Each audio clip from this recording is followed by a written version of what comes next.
First of all, I would like to thank you, Brother Taib Abbas, for this event, for this incredible event, and all our partners. I know it's the last day, but as they said, last but not least, and we will try to make it a little bit interactive. I know that you may be tired if it's not the case already. So I will make it, let's say, proactive. I am Sharif Al-Hamawi. I am working for the Islamic Center for Development of Trade. We are a subsidiary organ. I think that you deserve to know my background. I am a mechanical engineer that was working for oil and gas. And I did a professional conversion by making an MBA on business intelligence.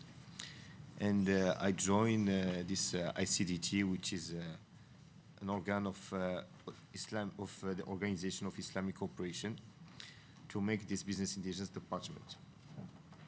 So what is ICDT? ICDT is a subsidiary organ of the Organization of Islamic Cooperation. We are based in Casablanca, in Morocco. We are here since 1984 at the service of intra-OIC trade and investment, and our main mission is to facilitate and promote trade and investment. So we have many, let's say, objectives. We try to encourage trade between our member states through making a partnership between economic operators, to facilitating exchange between them, to support member states in making and organizing intra-OIC organization, or even negotiation with non-member states. We promote investment through investing days, through the organization of trade fair. We publish some report and sectorial study for both ensuring and leveraging a global value chain for both local, regional, and international side. And we make many of other specialized exhibitions, and I am open to take all your need and try to find out how we can deliver a solution to that. So we have two main programs, trade and investment programs for facilitation and promotion. As I said, I will try to go fast on that. The second two programs are the facilitation and promotion of investment through investment forums, to making guidelines for investment in our member states. We have also a Department of Competitive Intelligence that deliver weekly newsletter with the analysis on a sectorial basis, on analysis on a specific market. And we are developing many dashboard and trade platform to enhance the intra-OIC platform, giving enough, as much as possible, support to your decision-making process.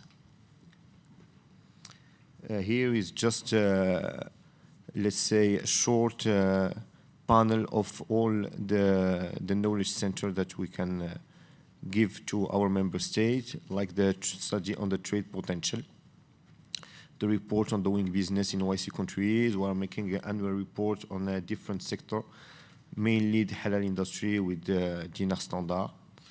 And we work a lot also with all OIC other organizations like CESRIC on tourism, on medical global value chain that can be developed in OIC countries. So for the efficient utilization of statistical sources of trade investment from information. So as I said, to promote trade investment among the OIC member states, the ICDT has set up a business intelligence department. The idea behind is to have enough knowledge of the environment of member countries in order to ensure and seize all development opportunities. We also try as much as possible to ensure an anticipatory observation of trends and dynamics related to trade investment, and through that ensure regular analysis and recommendation as an aid to decision making for public and private authorities. You can see there are the main let's say, area of business intelligence, as knowing your environment and information management, and we will focus on the first two main objectives and topics of business intelligence. So I think as you are here, you may be, let's say, more and more, let's say, asking if a company can import, can export, how can I ensure that by giving an insurance, I will have no, let's say, bad outcomes from that. So you have to ensure that the business is ready for overseas expansion. If is the company that you are insuring choosing the right market? Is it, did they have enough eyes on the few market they want to choose? Are they choosing the right ones? The idea is that statistical sources, if they are well treated, can be key inputs for decision-making process. Indeed, the intelligence business solution can either evaluate the economic attractiveness of a market. We can, thanks to that, also analyze export potential to a specific market. We can also, thanks to that, by having enough view and a large and wider view, we can also diversify the market risk and give a better trade advice for the company who would like for the company that want our insurance.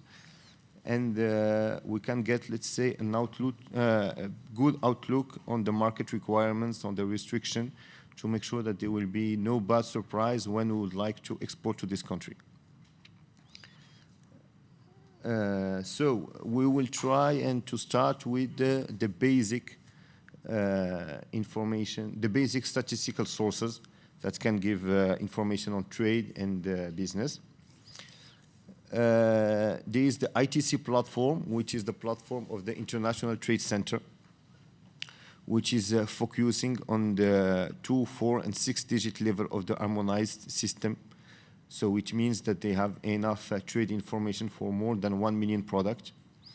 It is the world's most comprehensive database of trade statistics in the way that is maintained by the United Nations Statistics Division. And even the data are completed by national sources when the information is unavailable in UN trade. Indeed, there are many countries for which the custom database is fully linked to this ITC platform. So you have, let's say, a large view of all what is exported and imported in these countries. Even for the countries that doesn't have this kind of custom platform and it doesn't share the data, we take the data, for example, from the importers to give them to the exporter, and that's why we can cross-check and have data for all countries. So this ITC platform is divided in a different map, as they said. There is the trade map that gives you the statistical sources on the trade. There is the export potential map, which gives you the potential of trade importation in both sides, importation and exportation for a product. And there is an investment map that gives a kind of a breakdown of foreign direct investment. So if we can zoom just on the trade map part, why? The trade map part, it gives you the structure of the world market for a product. It means that when a company is coming to you and would like to export or import a product, you can have the structure of the world market for that. Which countries does my country currently trade? What are the opportunities for market diversification? What are the tariff barriers? What are the non-tariff barriers that exist in specific market? Which countries are competing in a specific market and globally? Which timeline it covers a monthly trade data that are available in trade map. And there are some challenges that are covered by this ITC platform, as the fact that there is some countries that are including re-imports of in their import statistic. You have some also financial hub that is, for example, the main issue we have is, for example, when you have a financial hub that is just thanks to the currency selling and buying without even crossing the country products. I will try to explain myself. Main North African countries have, let's say, a currency that is a little bit difficult, for example, to manage. They buy from China through, for example, Emirates, and all the trade of North Africa is going through Emirates to China. So Emirates, for example, gives a high trade potential and high import and export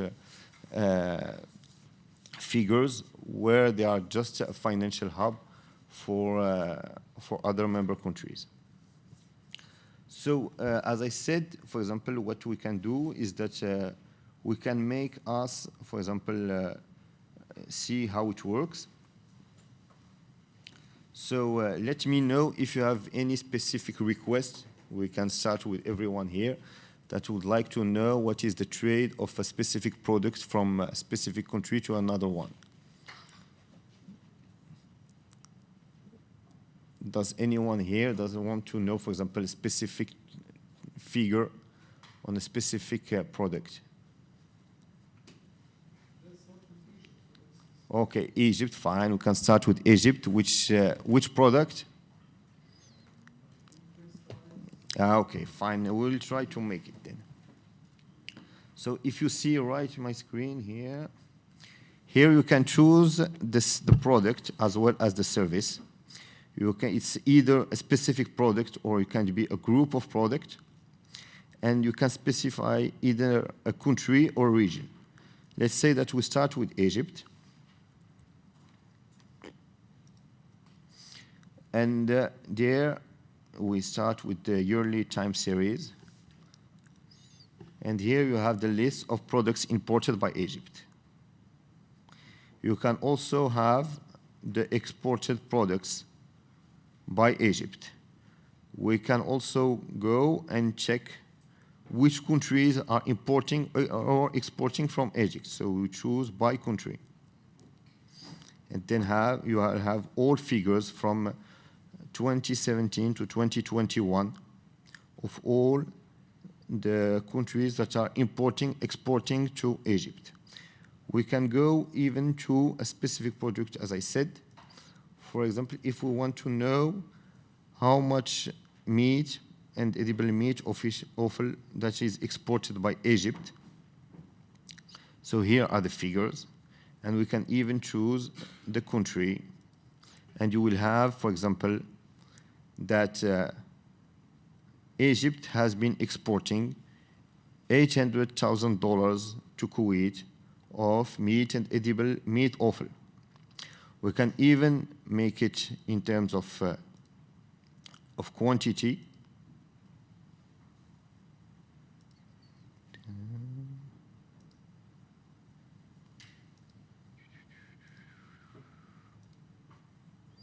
Yeah, it depends on, I think, the product we choose. If we go, for example, to coffee, to fertilizer, and you have the value here, index data by country, by product. Yeah. And here, for example, you can get the quantities by primary unit in tons. And we can see, for example, that Egypt has been exporting 2 billion, as it's already on, 2,797,605 tons of mineral or chemical fertilizer to the world. You can also make it by country. And the tool is fully interactive. You can choose even the country group, or you can also choose a partner, for example, to see what are the import and export figures between Egypt and other countries. It's available as a free source. ITC is the International Trade Center. It's a UN agency that is free for all countries that are underdeveloped, that are in under development. I think when you are connected from US or from Europe, you have to pay. But I think for all OIC member states, it's fully free. It's the same for all the country. And as I said, it's for 1 million products. You can have all the latest data.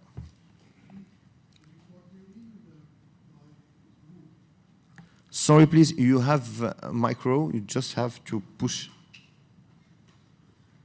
Yeah. What do you mean by group? What I mean by group is that, for example, if you want to know what is Egypt is exporting or importing from MENA region. For example, okay. MENA region is a group of member of countries. Okay. We can also see, for example, we can even create group of a specific targeted countries that you would like to see. You can, for example, create, you are exporting, for example, baskets from Egypt to 2 or 3 or even 5 countries, which are the market where your client is playing. You can create a group of these 5 specific countries to see what is the trade product, what are the trade market in these countries for this product. There is also another tool that can be very useful, is the export potential map, to ensure that the company that you are for what you will give insurance, it has a good market or has a good potential market. It provides timely and practical information for products market with the untapped potential. And it gives, let's say, sectors with favorable chance of exported success. It has been done for trade advisor, for example, to provide to both public and private sectors detail and guidance on explore the export opportunities. It can also be given to policymakers that can consult the tool to have enough information about the country's export potential and on which sector the country shall, for example, invest. And it gave also information to private companies to target the right country and the right market. It gives 2 main indicators, the export potential indicator that give to any exporter and for a given product a kind of a target. And it gave also the potential market. I will try to explain and make it more clear. As I said, you are, for example, a company which is exporting from Bahrain, and you have to know what are, for example, the potential that have Bahrain in some specific product. You can go on this tool, you will have the specific potential that you have, that Bahrain can export, and to which country.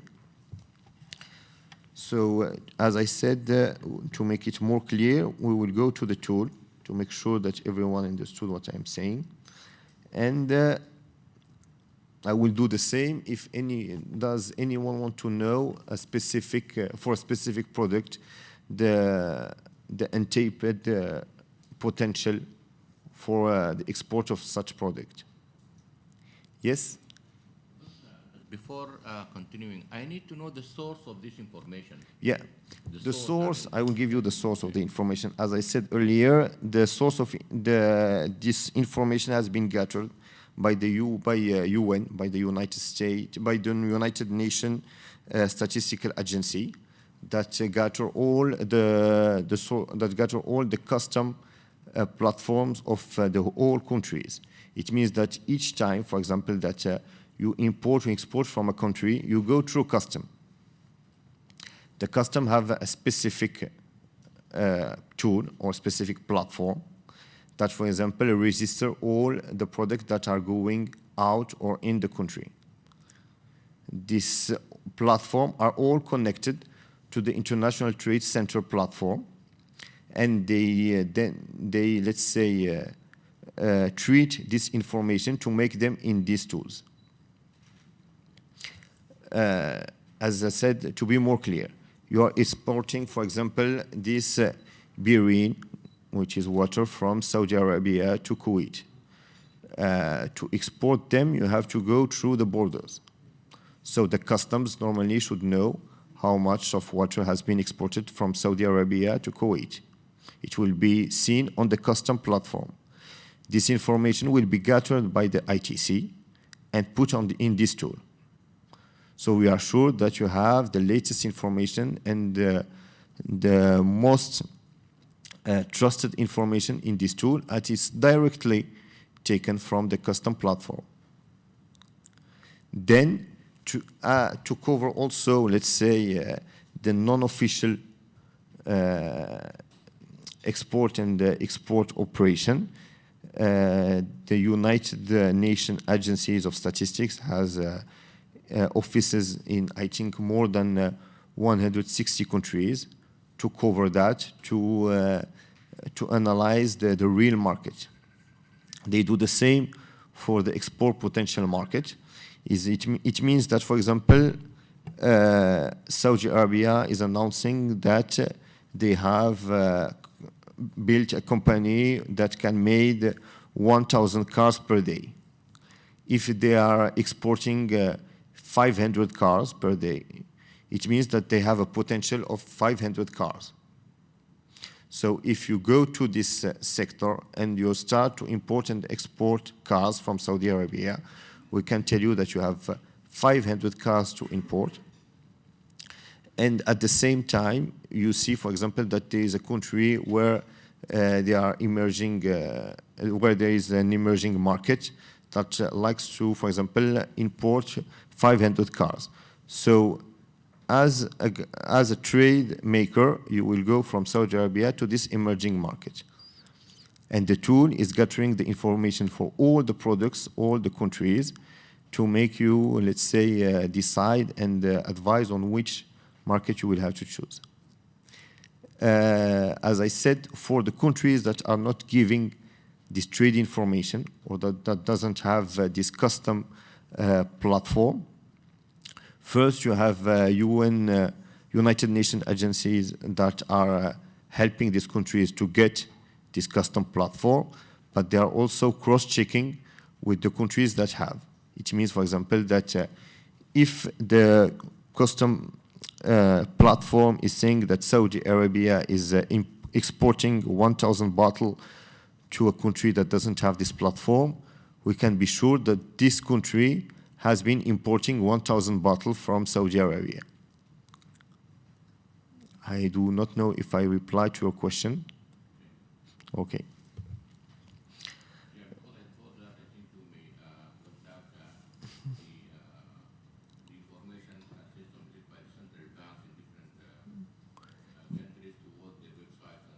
Yes, so they ensure they have a presence in every country to make sure that they have the good API, the good integration between the local information and how to convert it to, let's say, a worldwide information. They take in charge the currency, the platform is taking in charge the currency rate. It's taken in charge also the fact that we have different measures between the pound, the inch, the centimeters, the tons. They're also taking in count also the different languages that you have in the custom platform to make sure that they all have the same information. They also, when they are in a specific country, as they make sure that they use the harmonized system to make sure that a product has the same category and the name in all the custom platforms. So when they gather the information, you can, for example, get the full picture of a specific product. Whatever is the country, whatever is the local information that is gathered. So as I said, there is export potential maps. For example, as I said, let's go, for example, to Bahrain. Bahrain are exporting, and you can see it there. For example, Bahrain now is exporting mainly aluminium and iron and bridges. And here you can see the export potential of Bahrain compared to the actual export, as well as the margin that they have in terms of unrealized potential.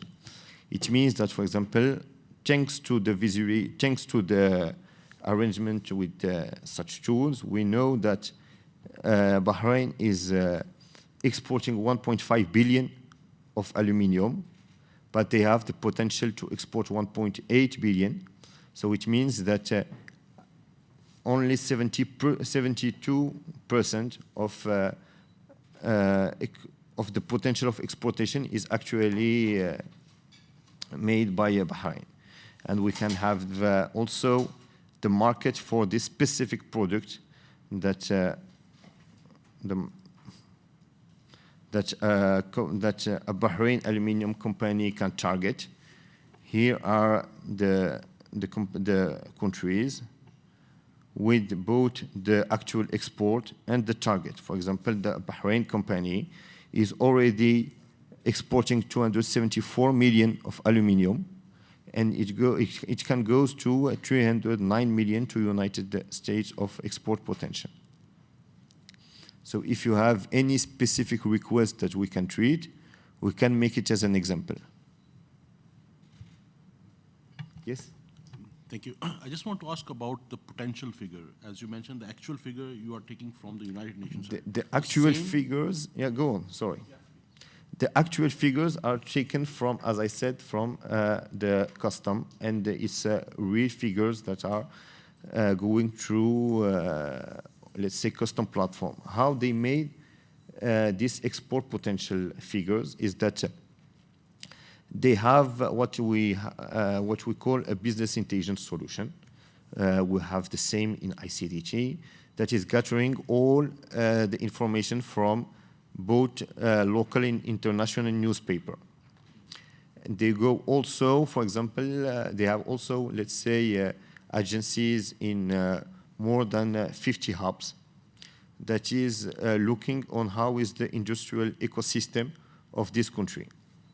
And as I said, when, for example, they know that Renault, which is the French brand car, is investing, for example, $100 million in a car factory in Morocco. And they said in the newspaper that thanks to this factory, they can export 1,000 cars. So if the actual export is 500 cars, it means that you have an export potential of 500 cars. Then, thanks to that, they go to which market they can export. They see on the market what are the, let's say, the emerging part of the market that can be taken by this brand. It means, for example, if you go to the United States, you have a population of 300 million. They have 200 million cars. They may have a need of 50 other million cars, so it gives you a potential of 50 million cars. Then they see also what are the tariff, the tariffs and what are the taxes for this project between Morocco and the United States. They check also what are the non-tariff barriers between Morocco and the United States. And we have an algorithm that told you, for example, that for these 500 cars of potential, and looking how is the United States market, you can export 200 cars to United States. So, for example, if we can, you can do that for every country, for every product, and it gave you the potential market.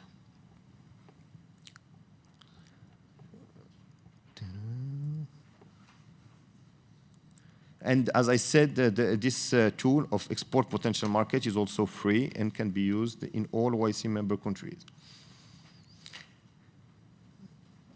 There's another platform that we call the market access map, as well as the standard map, the rules of origin and procurement map.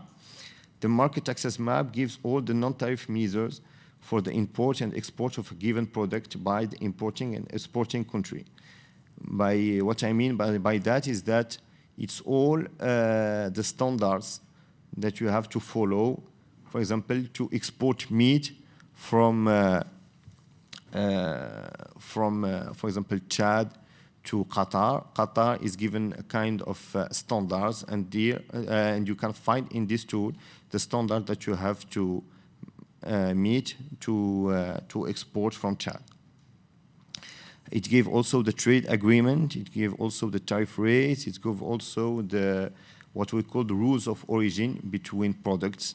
It means, I mean by that, for example, when for example, you are manufacturing a suit, if it gave France, for example, is saying that if you do more than 20% of the suit in a country, you can say it's made in this country.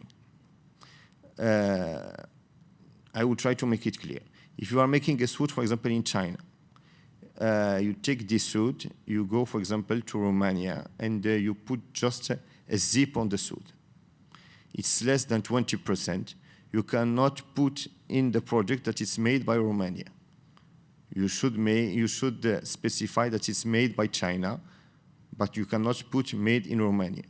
If you do more than 20% of the industrial process in Romania, you can say then it's made in Romania.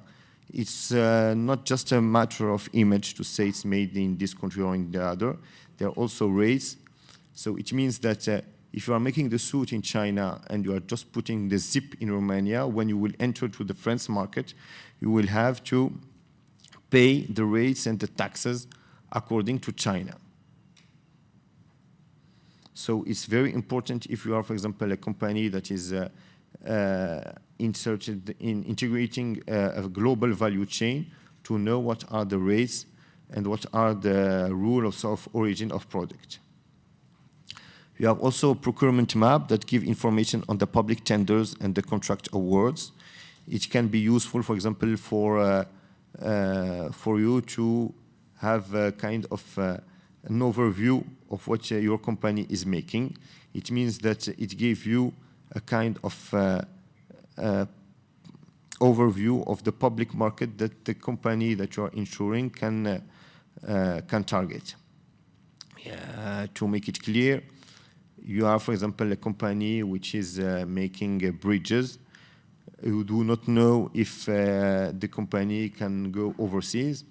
Thanks to this procurement map and the detailed information on the public tenders, you can see if the company that you will insure can have such tenders.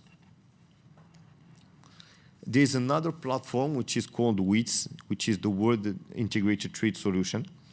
It gave also the latest international merchandise and commercial service trade, where even ITC is partner.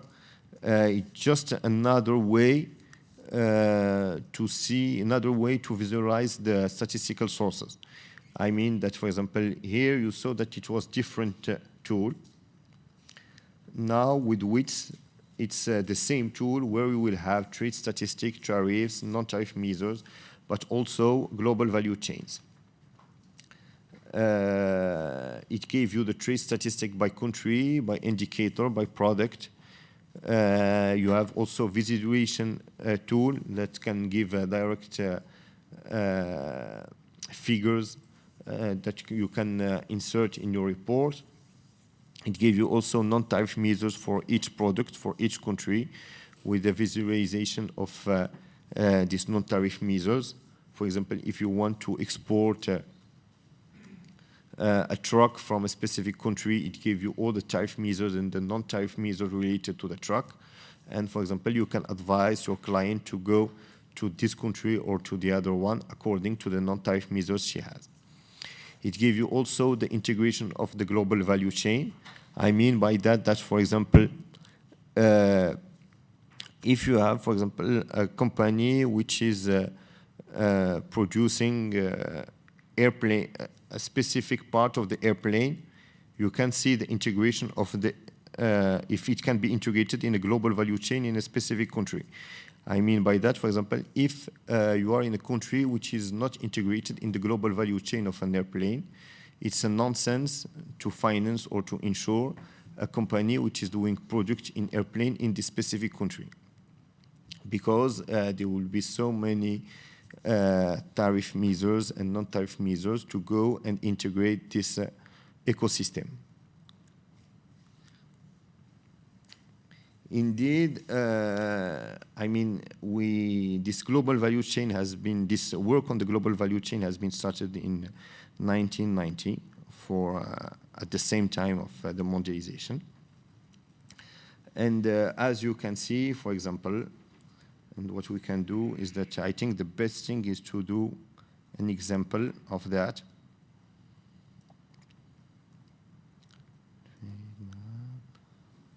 So you go to WIT's platform, you go to about GVC. The presentation will be shared to everybody, as well as my contact details. If you have more questions after, or once you will use the tools.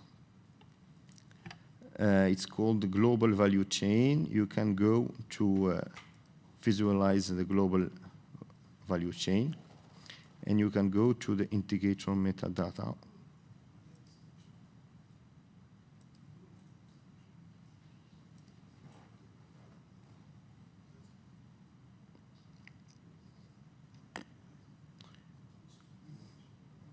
Yes, so for example, as you see, there is, for example, the value chain of, you are in manufacturing, you are, for example, in the coke, refined petroleum, and nuclear fuel. You see here, for example, that Australia is related to the global value chain at 25.90%. It means that if you want to finance a company that will either export to Australia or will be based on Australia, you have 25% of, let's say, chance that this company can be integrated to a global value chain. To come back, for example, to the airplane example. I am making, for example, a wing for an airplane.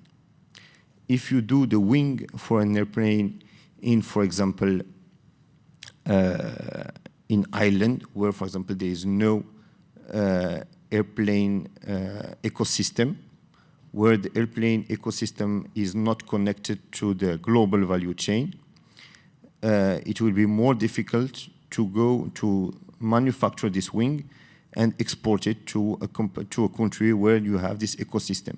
It will be much useful to invest in a company that is already based in a country where you have this global value chain.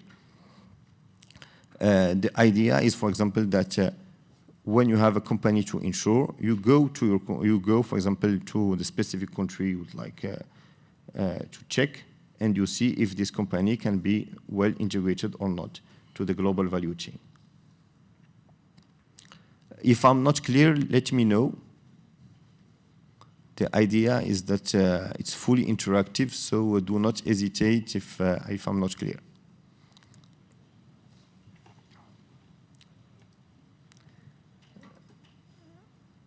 Then I will try to speed up a little bit.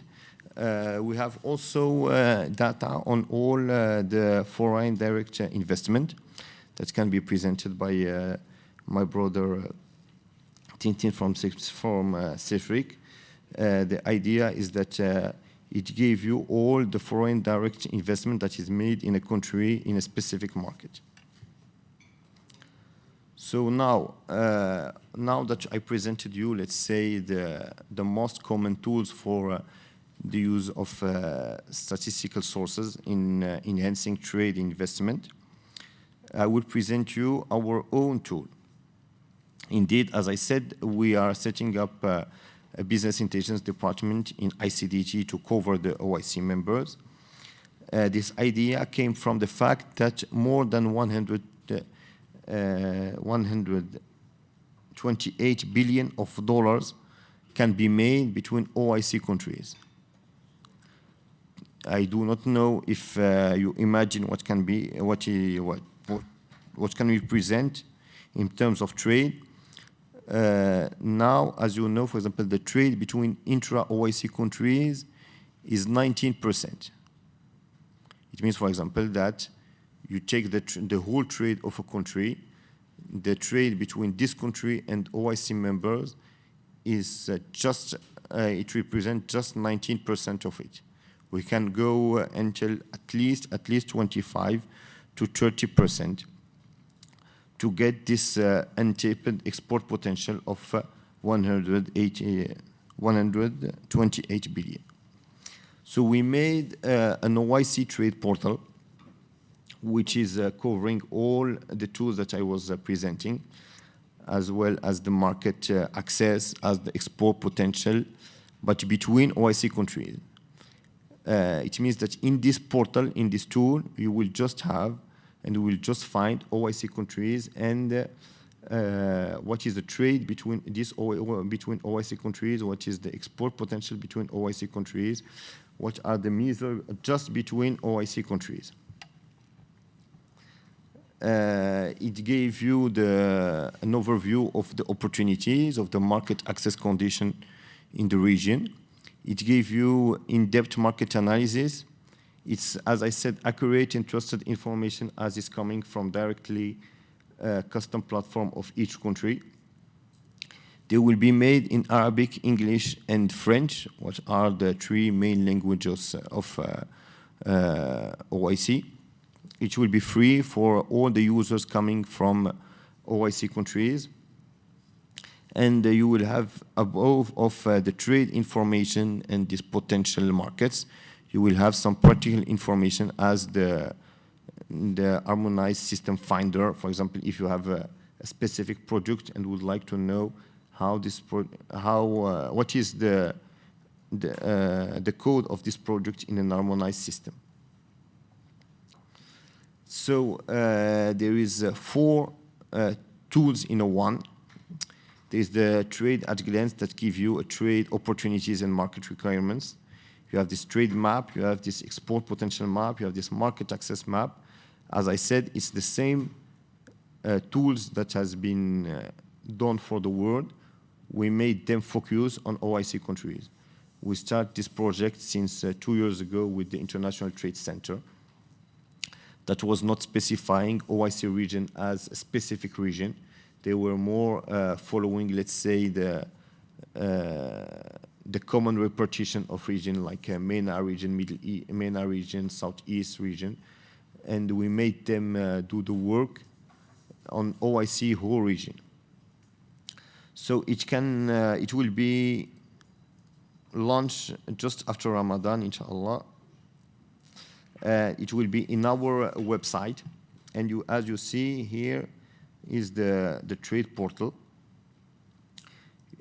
If you go to the trade information, it also can be used in your mobile. So you will have the main products that are exported by OIC, the main destination of OIC total export.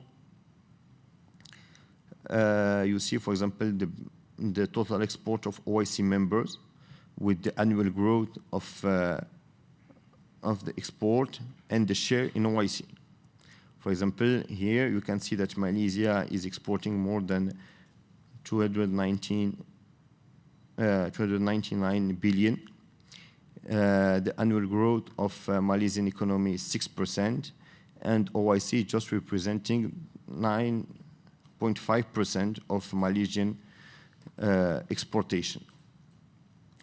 I mean, this percentage can be read in two, let's say, in two different views. There are some OIC countries that are, for example, very linked because of the geographical situation of them. And they are manufacturing a lot of, let's say, products to target these OIC countries. And there are some other countries that, for example, are either far of other OIC members or either doesn't have this strategy to go on this targeted products. For example, we cannot blame Albania that has, for example, no OIC member states in the direct environment. So it's normal that the share of OIC imports in their exportation is not high. It gave also this tool, it will give also the opportunities for OIC member countries. As you say here, there is the OIC countries and what they are exporting for the market world. And you will see now in this tool, you can target directly the OIC members.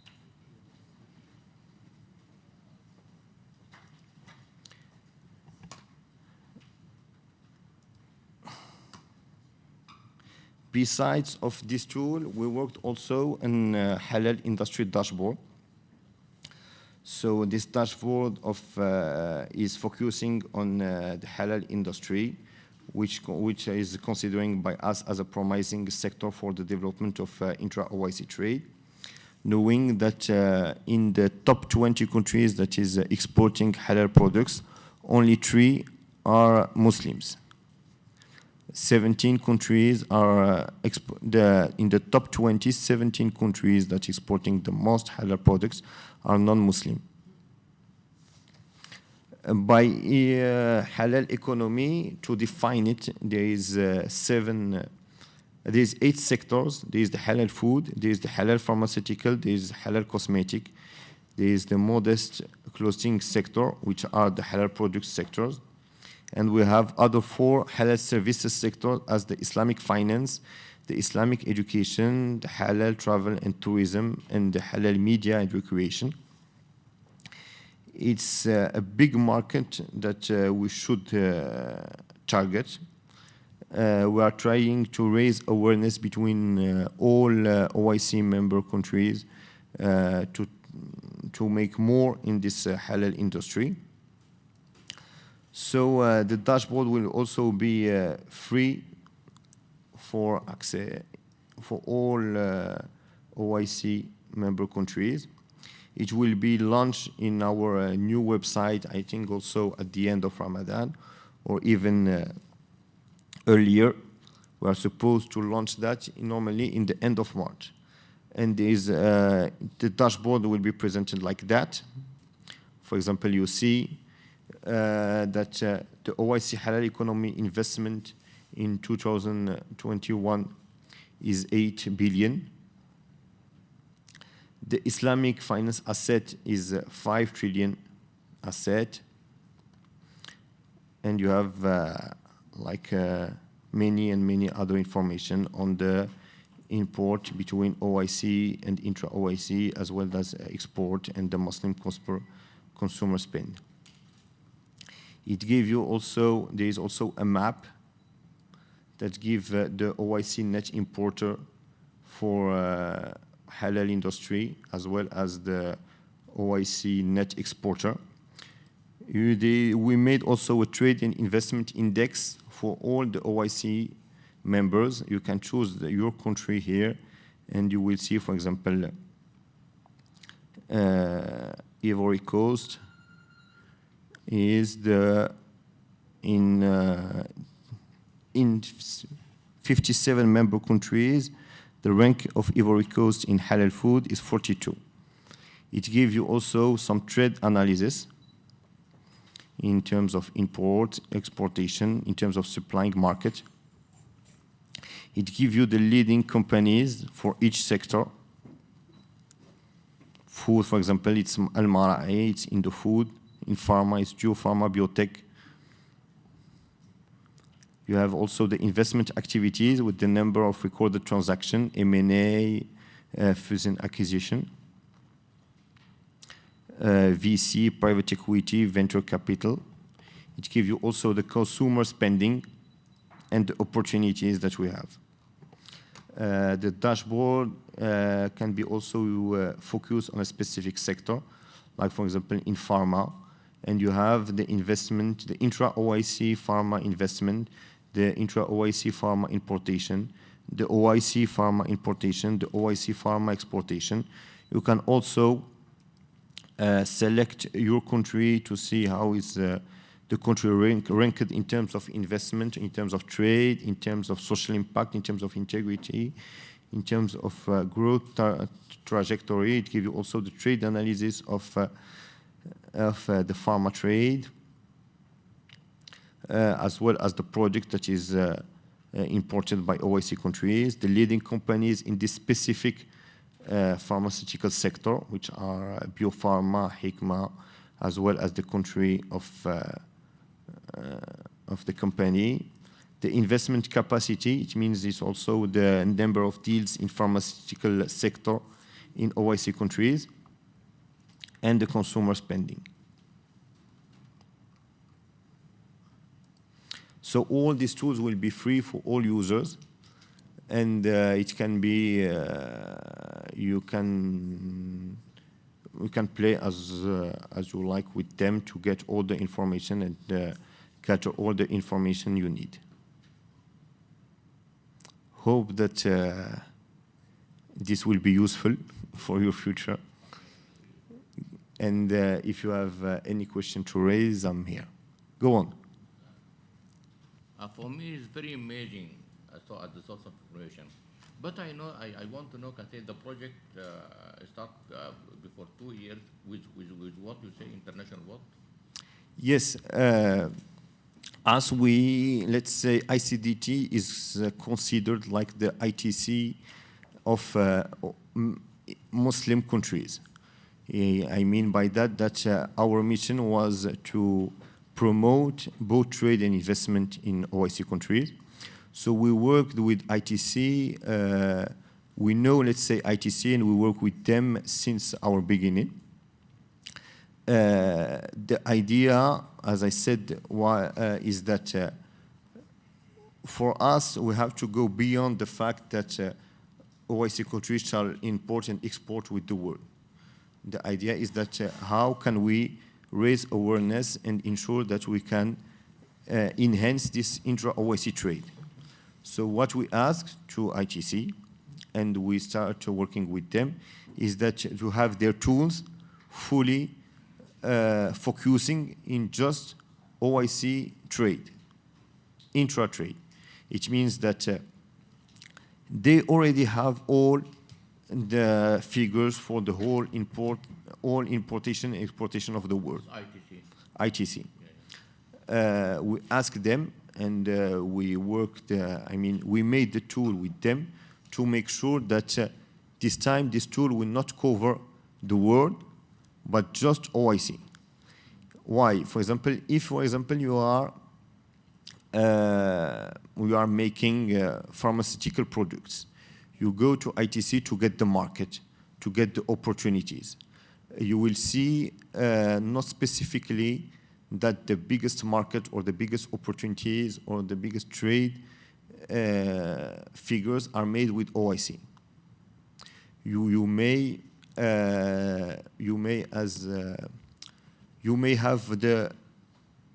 let's say, you will have the all information. I mean that it's more difficult for you to look for OIC countries.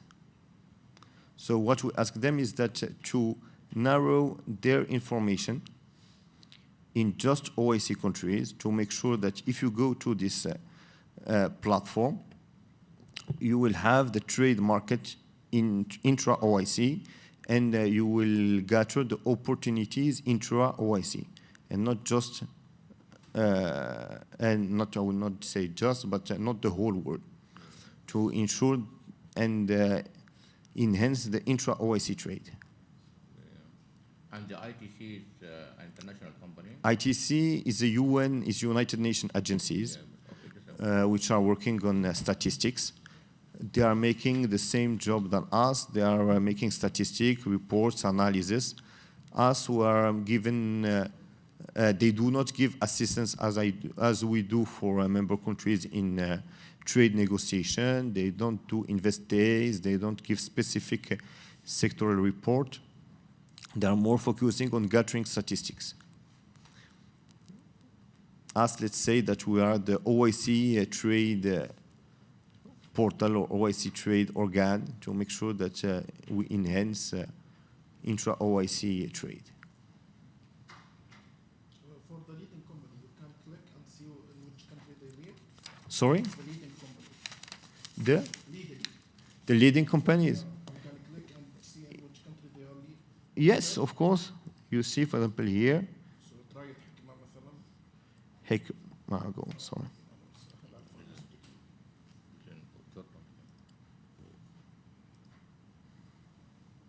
No, okay.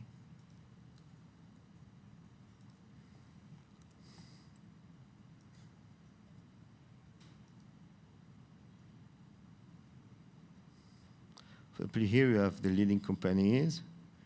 You have, for example, pharma. We go, for example, to specific sector of pharma. You have the leading companies. And you have Hikma is coming, it's a Jordanian company. You want the market that are targeted by Hikma. For the market that are targeted by Hikma, you will go to the OIC trade platform, which are still under construction, but we can see that in the trade map, for example. You go, for example, you check. You can even check the pharmaceutical sector, let's say.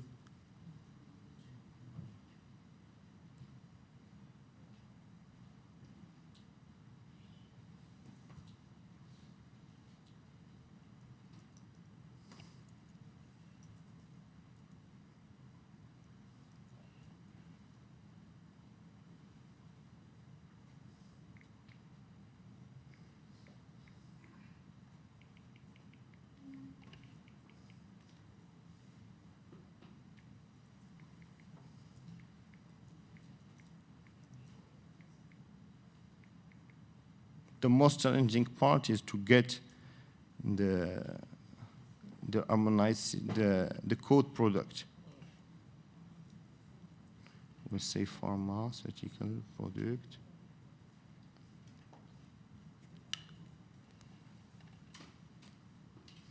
For example, here you have a lot of products. You have hygienic articles, pharmaceutical articles. We have textile material that are used in pharmaceutical production.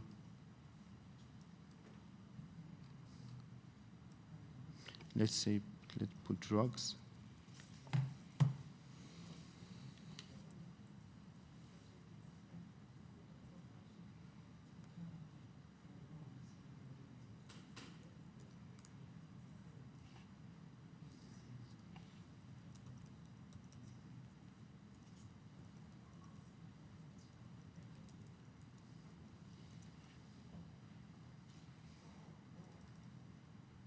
So here you can take the HS code of the pharmaceutical products. You put it directly on trade map.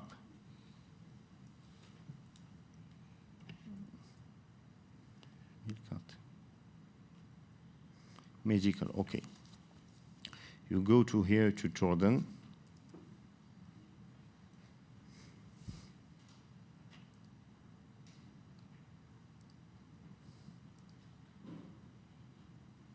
I will log in to have more information. So now, Français, English.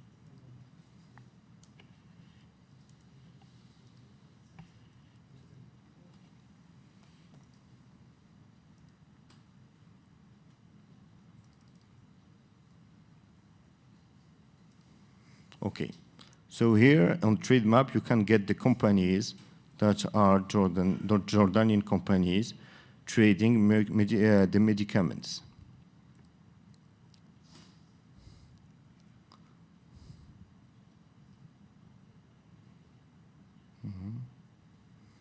There is 71 exporting companies in drug, properties, and sundries of going from Jordan to the world. And there are 47 pharmaceutical companies working in pharmaceutical preparation, which are Jordanian and exporting from Jordan to the world. You can even go deeper and check which companies are making drug and sundries from Jordan to the world. There are the companies with the turnover of each company. So normally we should find here Hikma.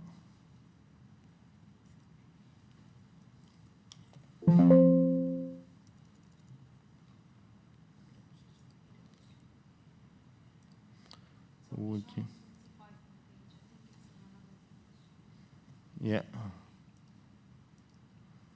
Wait, we will come back to the.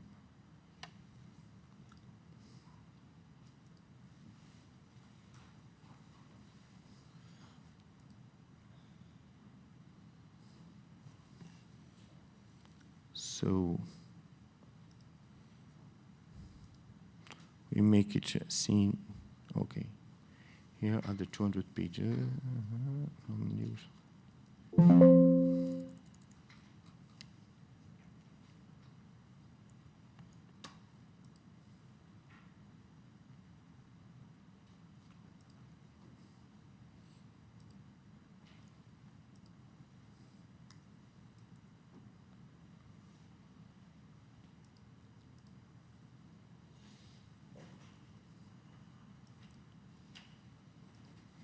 Companies.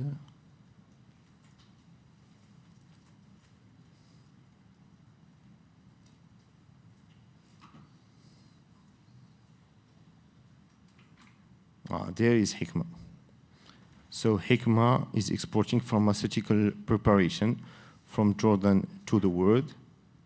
And you have here all the companies of Hikma with their number of employees and the turnover.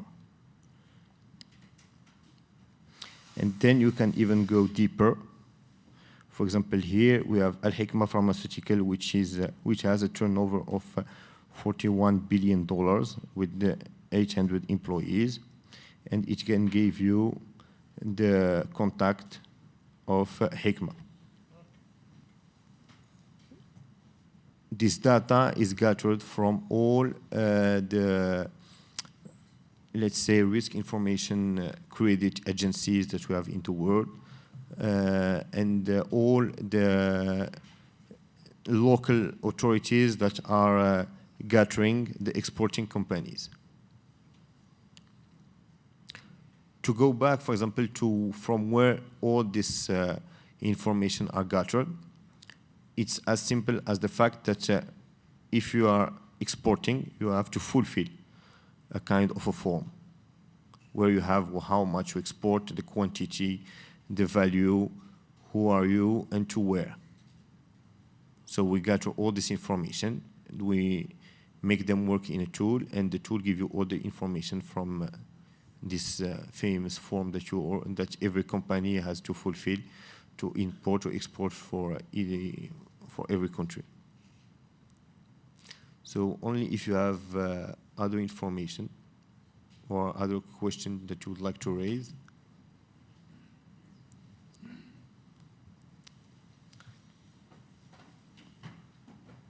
Dr.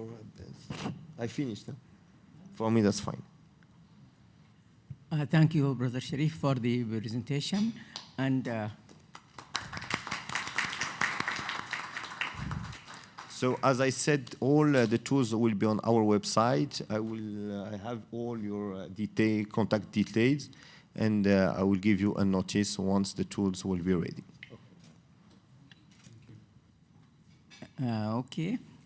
Thank you again, Brother Sharif. And sorry, there is just a small adjustment for the program because our CEO is traveling, and he would like to see you and shake hands with you before leaving. So now he is coming, and we will have the two presentations from Cesric immediately after he comes. Okay, so just we can take a break, a small 5 minutes break before he comes. Now he's in his way to here. Thank you. Okay, thank you very much.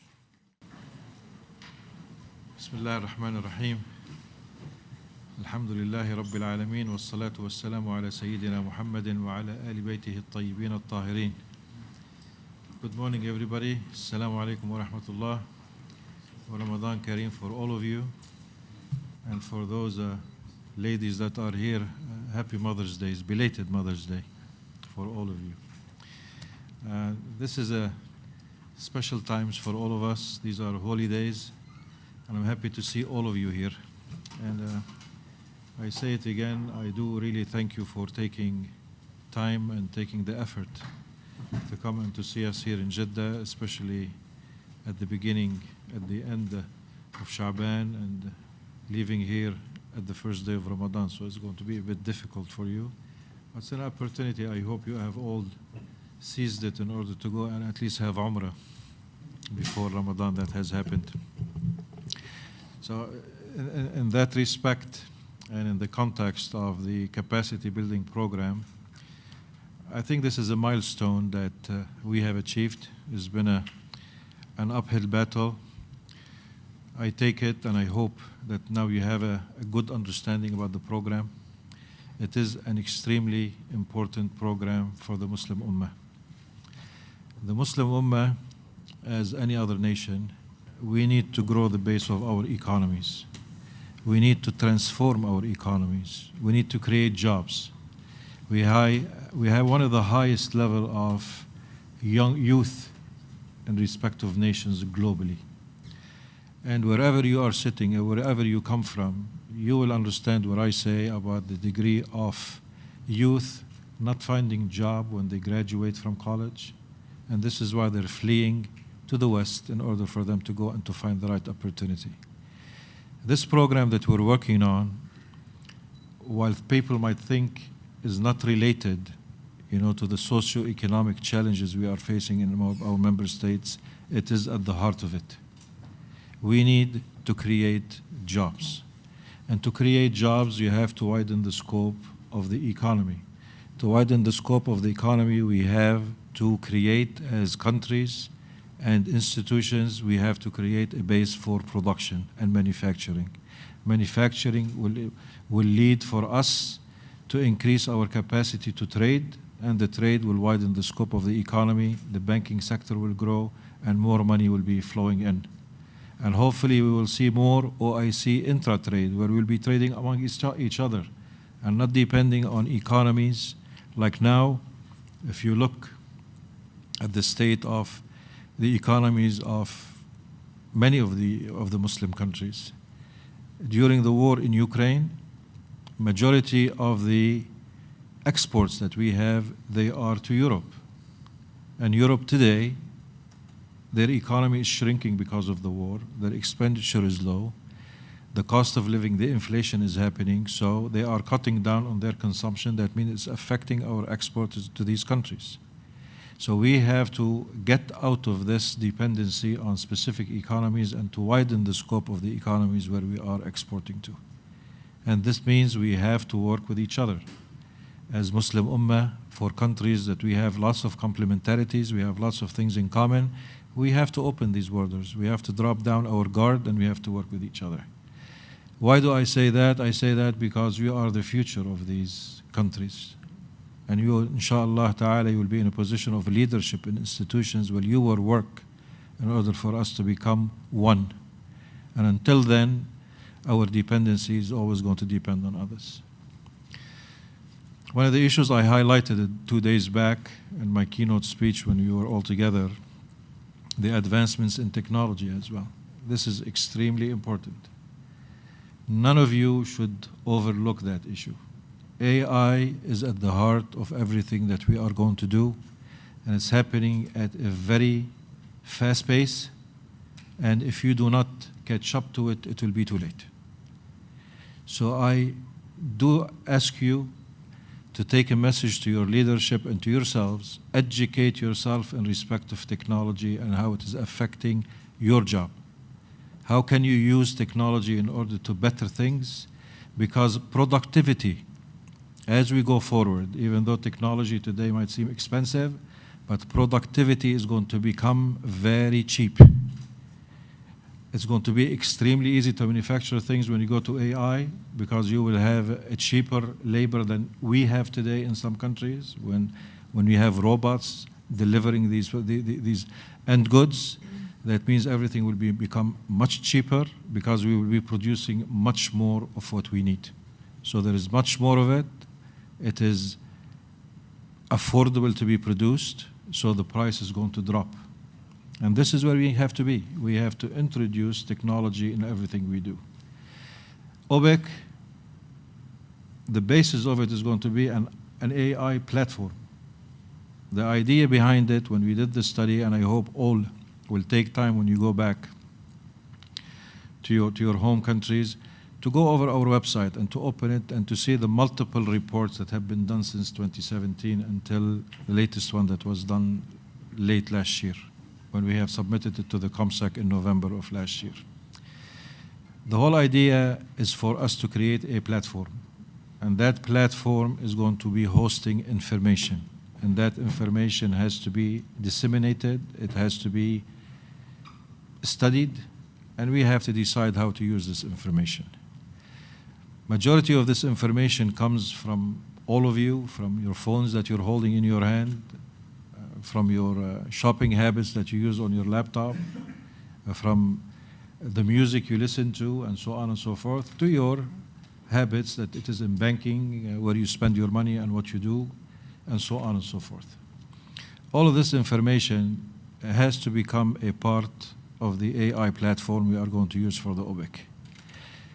At the beginning, we thought that this is going to be only restricted to credit information bureaus, which is extremely needed.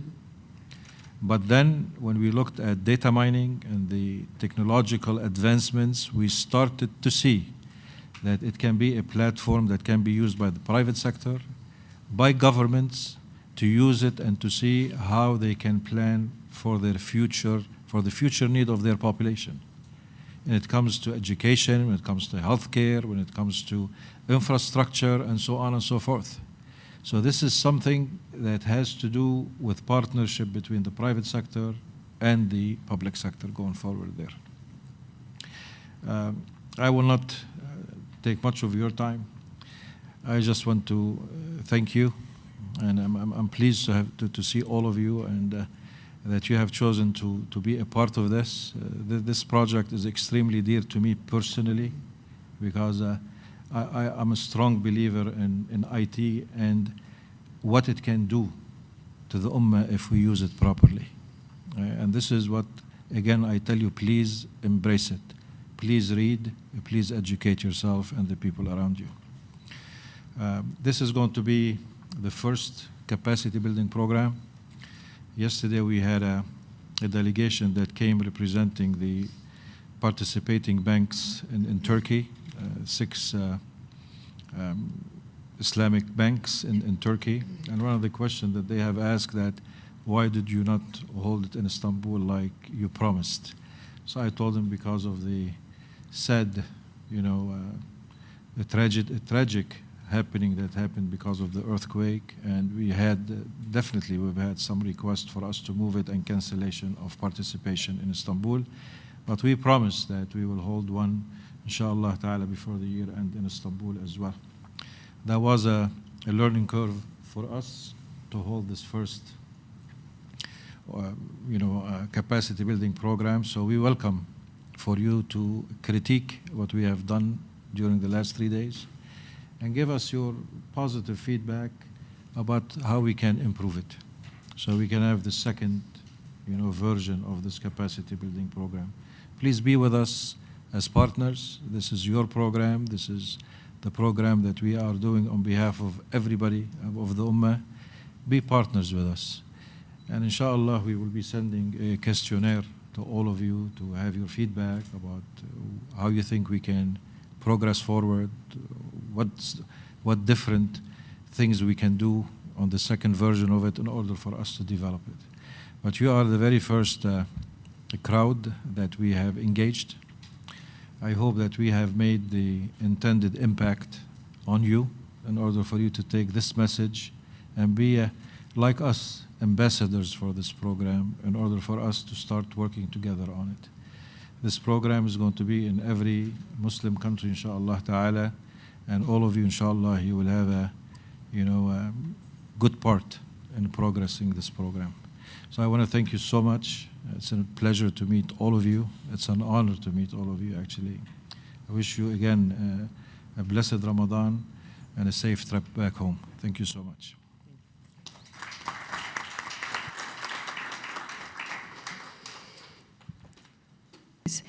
We will now be honored to welcome our guest speakers to be honored, and then it will be followed by the distribution of the certificates. We'll start by Mr. Sim Tintin.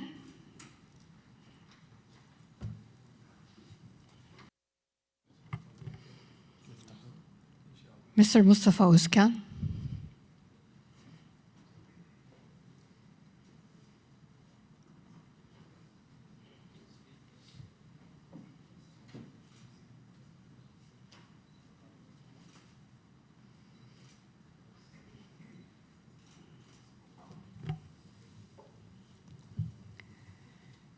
Mr. Talha Ahmed Sheikh.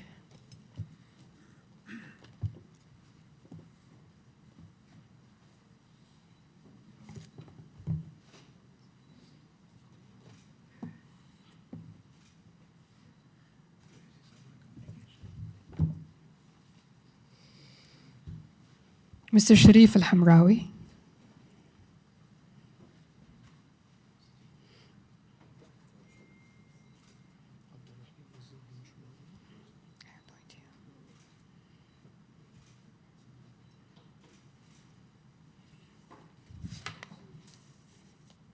Thank you so much all for your participation. We'll start with the certificates.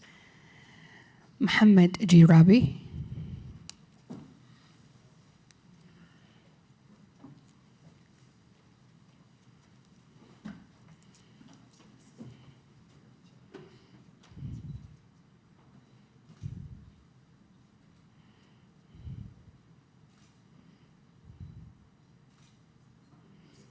Habibatu Tiam.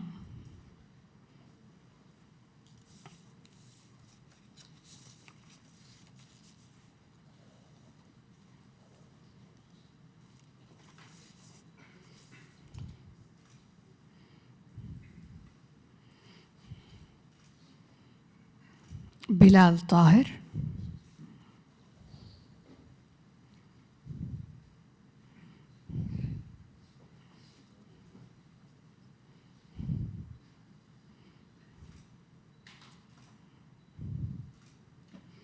Abdin Shaheen.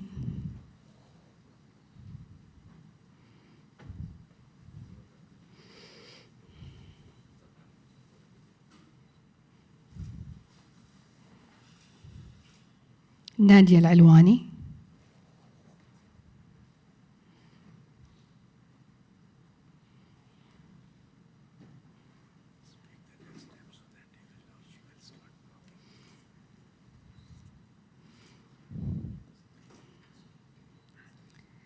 إسلام حامد.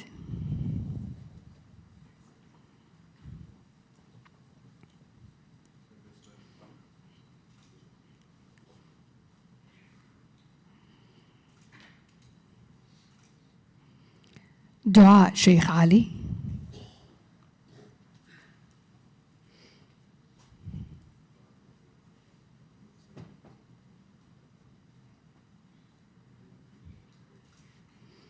وائل عبد الله.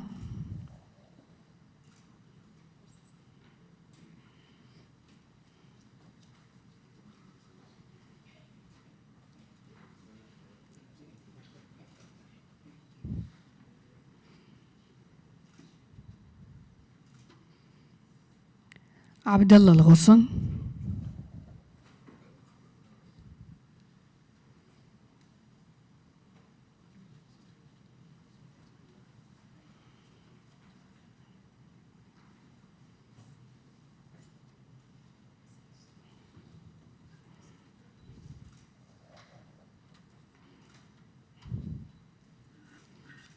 عبد الله الجربوع. عفوا، عبد الرحمن الجربوع، سامحني.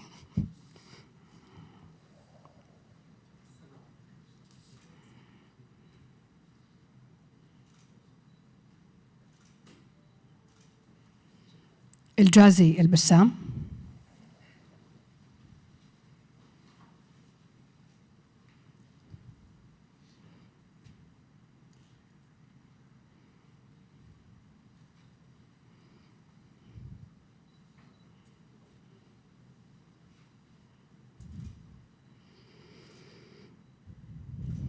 ليلى اسكندراني.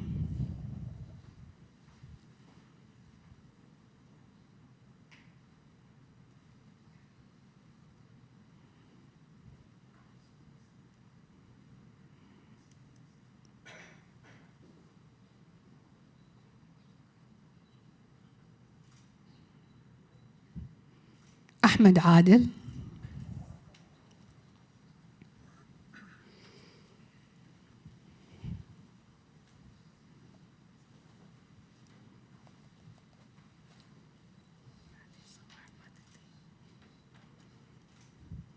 أحمد إبراهيم.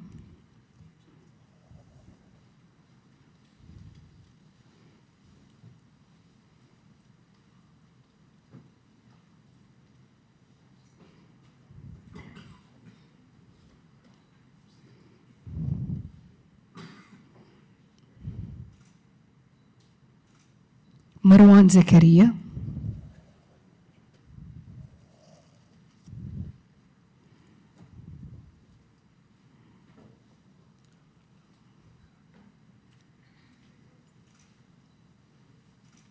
حازم التواب.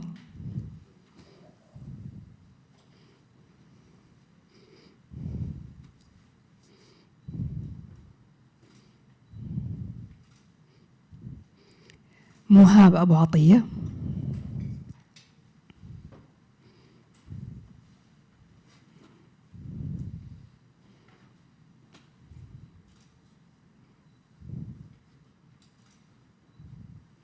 جوهانجير كازانوف.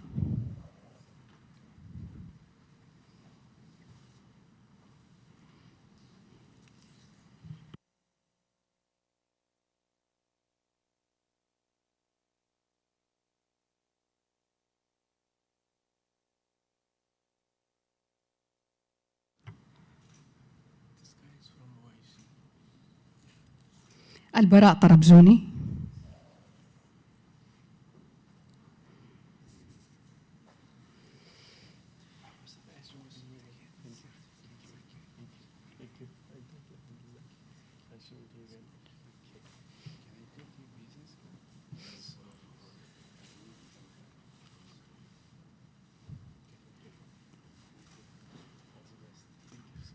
علاء مصطفى.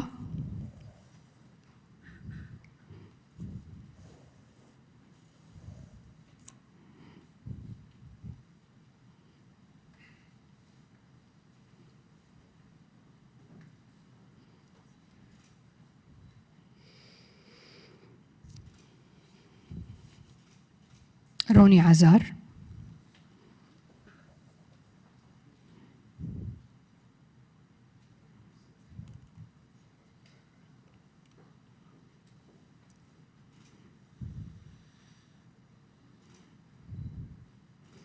إيمان محمود.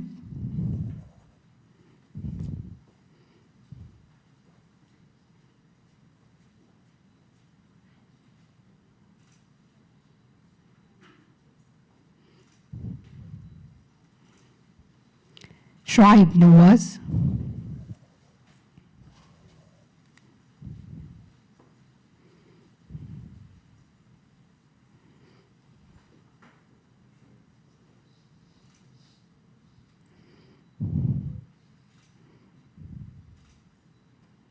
عامر مقبول.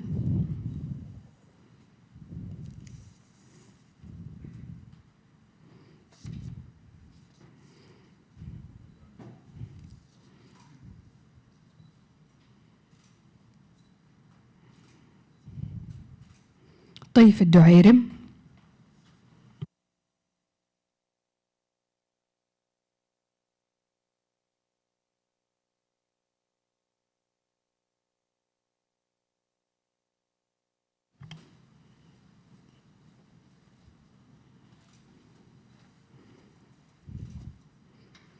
Riham Hussein.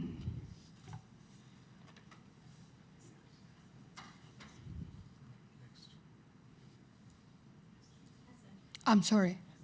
It spells here Hussein. I'm sorry.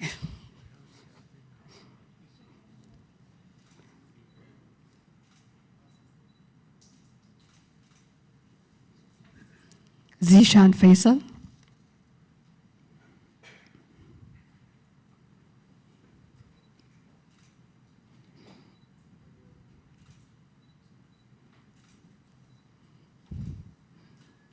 Mohammed Firdaus Qasim.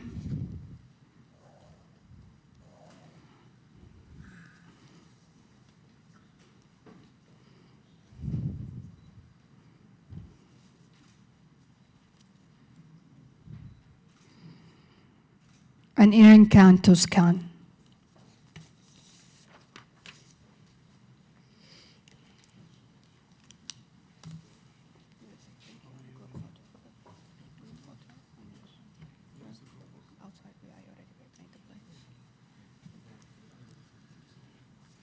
Please, I'm really sorry.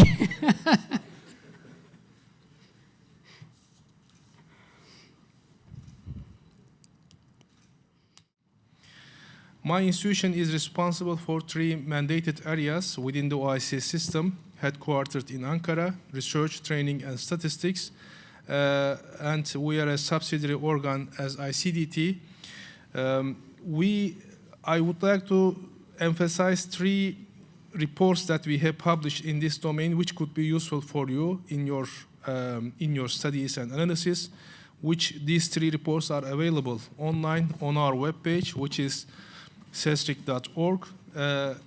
I will talk more about the investment outlook report, which we have jointly published with ICD of the ISTB group this year. And 2 years ago, we published the State of Investment in OIC countries, the role of export credit agencies and investment promotion agencies, which is a joint study with CESTIC, ICEC, and the WIPA. So these reports, as I said, are lengthy and comprehensive studies, which some findings of these reports could be useful for you. So this is just I wanted to share in this slide with you. Let us continue with the investment data. Investment data is what does it refer and why it is important. In fact, investment, as you know, that consists of on the additions to the nation's capital stock of buildings, equipment, software, and inventories during a year. And we are measuring the investment in a certain period of time, and there are 3 types of investments: public, private, and foreign direct investment. Especially in this presentation, I would like to focus on FDI because it is a cross-border investment, which is very important for us.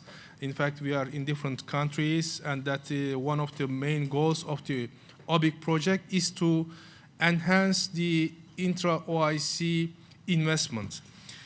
So therefore, especially if we can understand the dynamics of the FDI, we can better understand how we can enhance it. So if you look at the investment data issue, for instance, it helps the economic agents and policymakers to make decisions about the future of their projects and investments. And especially in a healthy economic environment, savings play a critical role.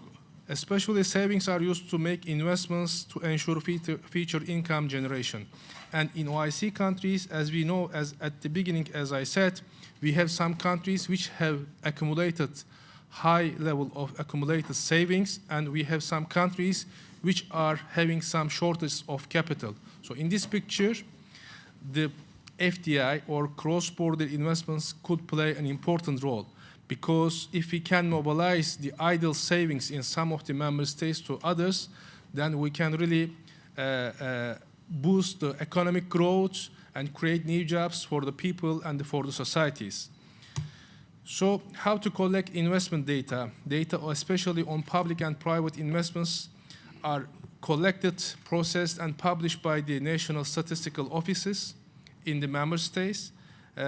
When it comes to the FDI data, it is reported within the balance of payments statistics, and usually the central banks and monetary authorities of the countries are responsible for collecting, processing, and also reporting these statistics to the public as well as to the IMF, which is the international organ responsible for the balance of payment statistics. So FDI datasets are available for online users of some of the member states' national statistical offices as well. When it comes to the UN agencies, UNCTAD is responsible for collecting, processing, and publishing the FDI-related statistics within the UN system, which is based in Geneva, in Switzerland. All statistics of the UNCTAD are harmonized and integrated into UNCTAD Stat database, which is free to use data dissemination platform. It is available online without you need to log in or pay for subscription. You can download related FDI statistics, especially the database reports FDI statistics in 5 main forms: in current prices, in millions, and in per capita terms, percentage of total worth as a percentage of GDP, and as a percentage of gross fixed capital formation. So all these underlying types of indicators could give us different insights when it comes to the FDI statistics. And also interesting to note that UNCTAD also reporting the OIC as a group, which is one of the good things of using the UNCTAD database. Because in most of the UN or World Bank agencies, we don't see this group of the OIC. Therefore, we manually collect and report OIC group averages or the performance of the OIC member states. But when it comes to the UNCTAD stat, it is directly reporting as a group of OIC countries, which is also facilitating our work when it comes to the UNCTAD stat database. And UNCTAD has a flagship report, which is called World Investment Report, which is a really flagship report when it comes to the investment topic. Almost all researchers, academicians, and policymakers follow each year, especially in the month of June. They publish the new edition of this report. And in each edition, UNCTAD is focusing on one dimension or one focus topic. Like in 2022, they focused on international tax reforms and sustainable investment topic. And the good thing is that in this report, they also publish a statistical annex. In this annex, sometimes they also publish very, unique and new data sets, which are such as providing some mergers and acquisitions in the countries, some sectoral data which are not easy to find online in many data repositories, and they put this statistical annex online as well, which you can download from the web page of the World Investment Report. So these statistical annexes are not usually available in the UNCTAD stat database, which you need to go to the report's web page to download them and to process them. And each year, as I said, they focus on one specific topic and subject, which could be also useful for all of the interested parties. Here, as you see, that such as the Annex Table 01 is FDI inflows, which is also available in the UNCTAD database. But as I said, I think in the last year there were 22 Annex Tables. So not of them are regular type of data sets, which are not available always in the UNCTAD database. So another data source when it comes to the FDI statistics, which I want to mention, is the World Bank. World Bank has this database of world development indicators, and also it has some other subsidiary databases within the World Bank system, which is providing FDI statistics like net inflows in current prices and as a percentage of GDP, and also net outflows. And the World Bank is using the IMF statistics as a primary source to collect and report its statistics. The World Bank database is not very comprehensive when it comes to the FDI-related data.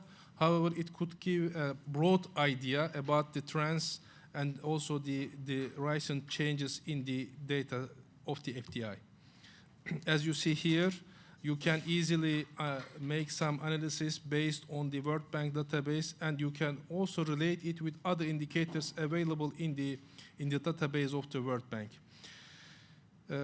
Another third source is the IMF. I think IMF is very much advanced when it comes to the FDI statistics. In the IMF system, I can say that there are two main data sources which could be useful for all of us.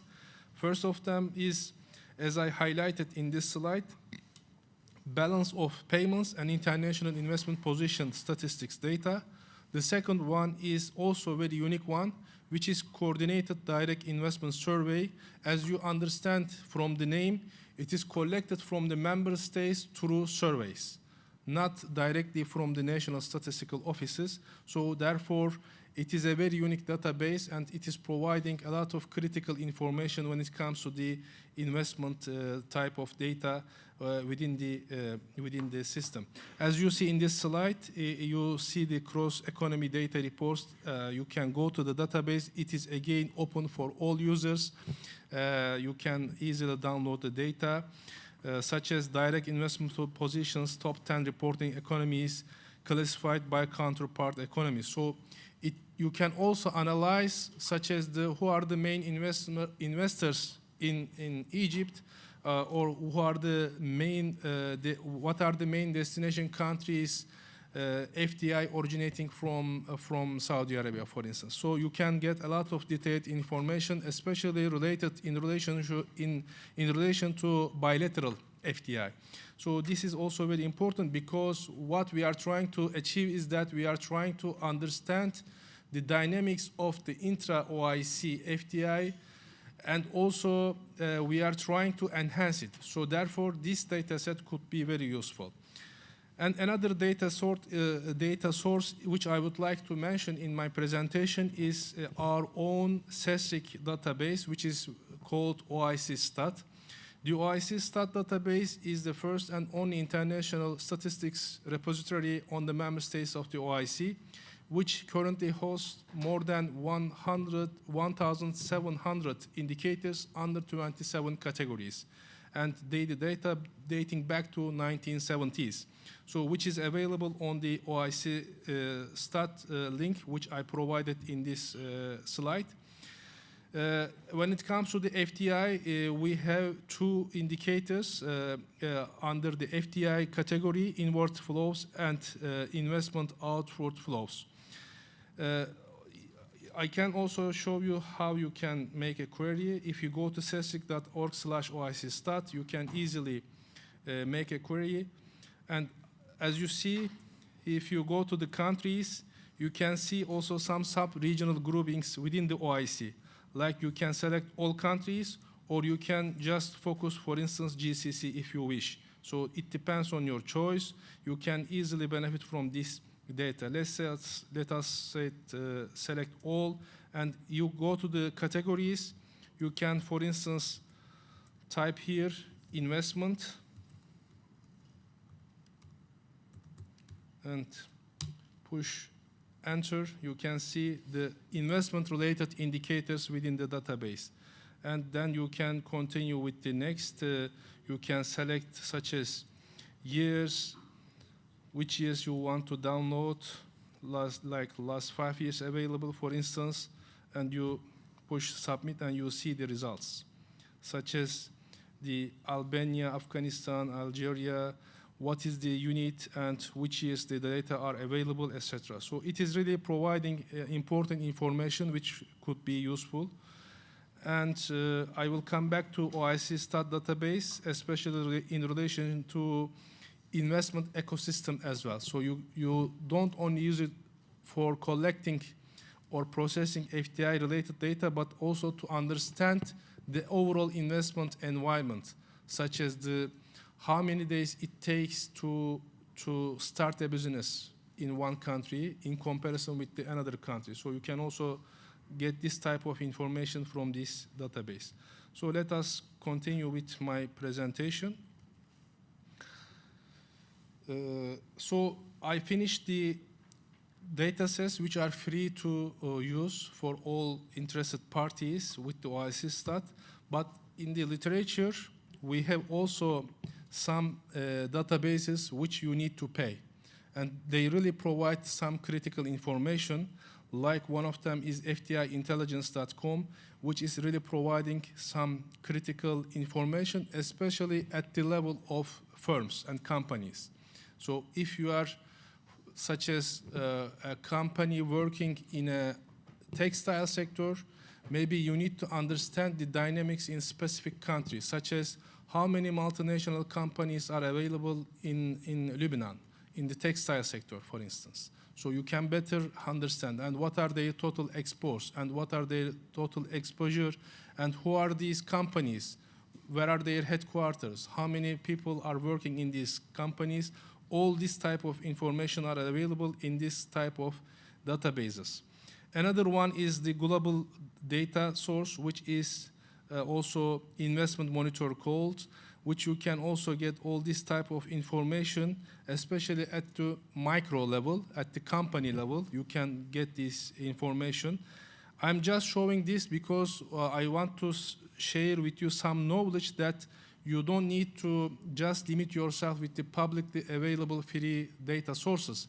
Depending on the needs of your companies or depending on the needs of your institutions, you can also make use of this type of data sets, and which are really providing some critical information which could help you in your decision-making processes. Another third source that I want to mention is the wabtech.com, which is also providing some critical information, as you see here, like investment flow, Canada investment monitor. They are also providing some country-specific solutions as well, which could be also useful in some of the institutions of the countries of the OIC. So the third part of my presentation is about the investment ecosystem. Investment ecosystem refers that factors shaping in the investment conditions in an economy. It can be either enabling for investors or not enabling. So what is influencing the enabling investment environment is that if you look at the factors, there are more than 100 factors, like regulations, laws, macroeconomic factors, economic and political stability, etc. But there are also some factors which you cannot control for, like geography, like temperature, climate, etc. So even these factors influence the decision of the investors. So therefore, you need to include all these factors in your analysis while making any type of analysis related to investment ecosystem and how to increase and boost investments in your countries and in your jurisdictions.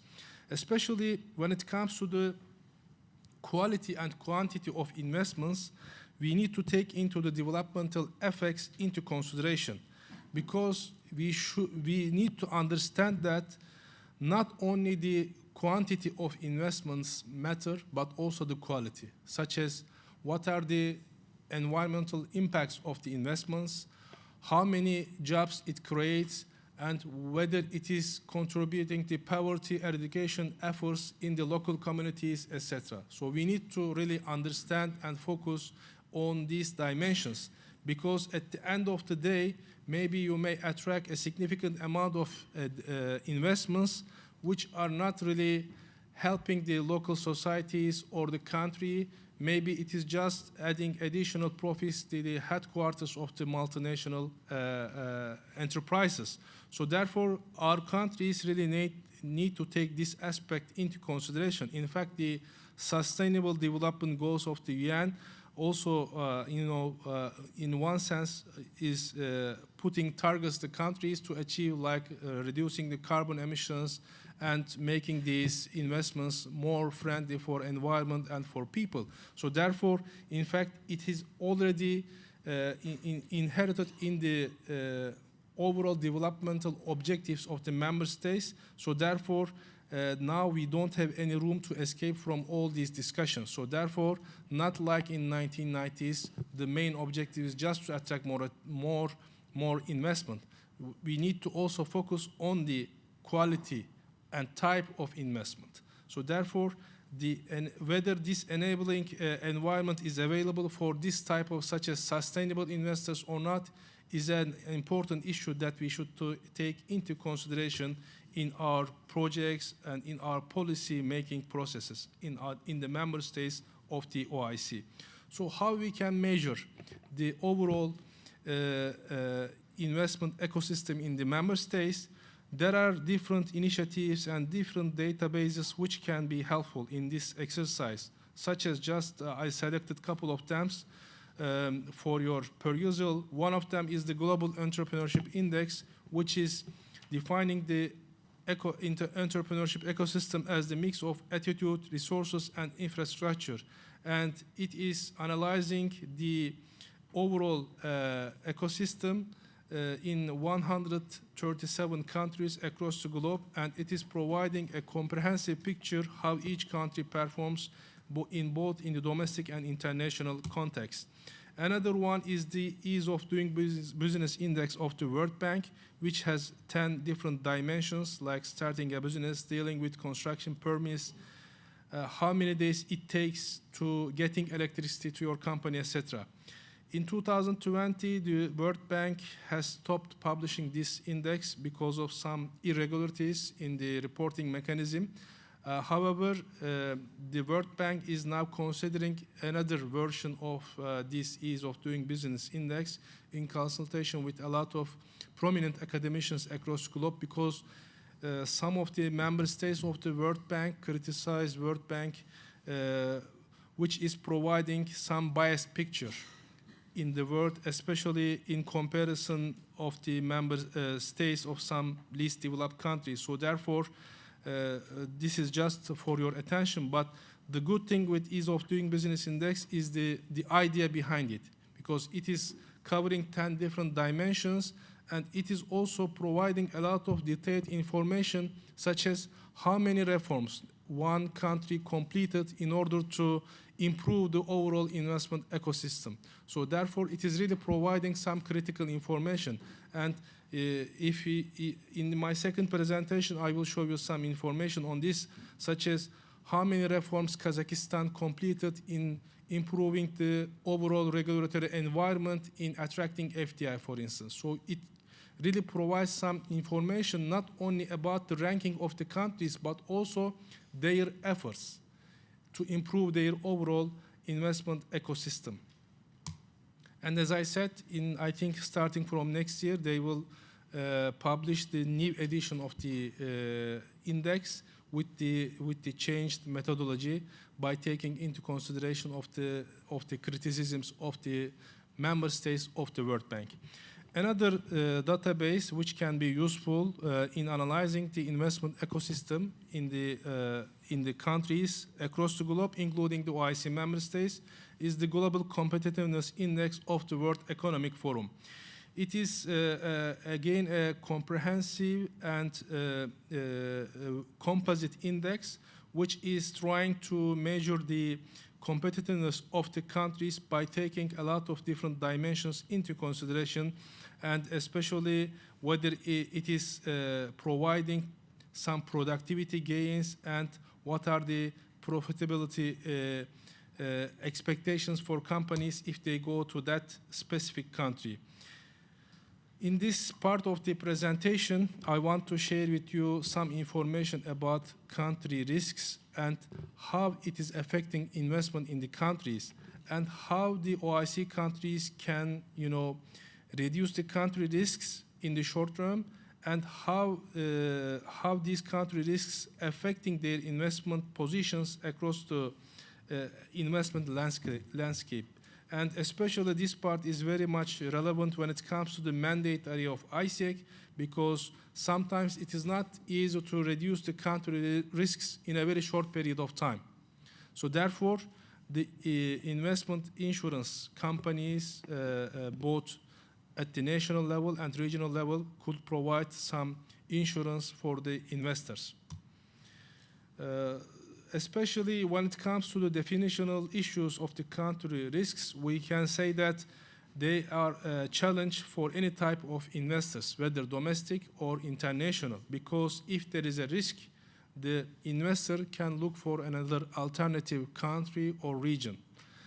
And some studies consider that it is part of the investment climate or investment ecosystem, and some says that no, it is an external factor that shouldn't be considered within the investment ecosystem. So there is no consensus on this point. But what is clear is that in an economy with higher risks, it is likely that investors will face a number of challenges about their activities. And it can be measured from many aspects. It can be political risks, macroeconomic risks, default risks, and convertibility of the exchange risk, currency systems, etc. So that you can include a lot of dimensions under the country risks. So how we can understand the situation in the OIC or in different countries in the world when it comes to the country risks?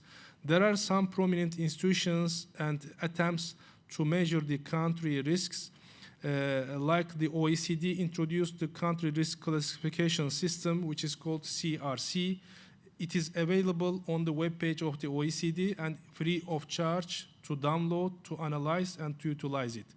So it is just reflecting or encompassing some of the aspects like transfer and convertibility risk, and also it is considering the cases of force majeure like war, revolution, civil disturbance, etc. So therefore, it is covering only these dimensions, but it is one of the respected and prominent classification systems which is utilized by many investors and also investment insurance companies. Another one is the Moody's Investor Service. You all aware, especially those of you who are working in the banking and financial sectors, you know about it. But it is not only limited with Moody's. There are also two other prominent ones like Standard & Poor's and Fitch Investor Service, which are grading the countries, especially in terms of sovereign ratings, such as it is reflecting the long-term ratings are opinions of the relative credit risks of financial obligations with an original maturity of 1 year or more. So these are just, some instrumental variables that we can utilize. So there is no easy way to fully assess the country risks because it is a very broad term, and depending on your needs, depending on your sector, you need to utilize your own methodology by benefiting from all these sources. So we cannot say that this is the best one or this is the best one for you because it depends on your needs as well. Because if you are an investor in textile sector, maybe it is very important for you. There is a risk of such as devaluation, or whether there is a risk related with the exchange rate regime. But when it comes to the such as an automobile sector, maybe other factors are more important, such as the tariffs and also the customs systems, and also whether the country is within a custom union or not, or there is any political risk that the country can go out of the existing customs union within a specific regional group. So therefore, what I'm trying to say is that these are available tools which we can benefit from in our analysis, but we cannot say that this is the best one. Each of them has its own advantages and disadvantages. And there is always a factor of human. So therefore, even it is coded by the IT professionals, there is one human factor in all these analysis. So if you want to show one country in a higher position or in a lower position, there is a possibility. So also we need to take it into consideration. So there is no guarantee that we can fully eliminate this risk of human assessment. So therefore, we need to take always this into consideration. And I would like to come to the end of my presentation with some slides, especially in relation to the OIC. such as in the OIC, we know that there are so many challenges when it comes to the investment ecosystem and investment climate, like existing trade barriers, limited skilled labor force, the poor quality of institutions in some of the member states are still there, and unfortunately, some of our member states have some macroeconomic volatilities which are affecting the investment climate in a negative way. And we know that the quality of infrastructure in some of the member states are not very much competitive to attract the good quality investors into that specific country. And unfortunately, the intra-OIC investment is really far away from the desired level. Of course, we need to also understand that there are so many good factors within the OIC, like which are making them attractive for especially new investments in the form of FDI. Like the OIC countries overall have a very relatively young population. There is a positive trend in the purchasing power.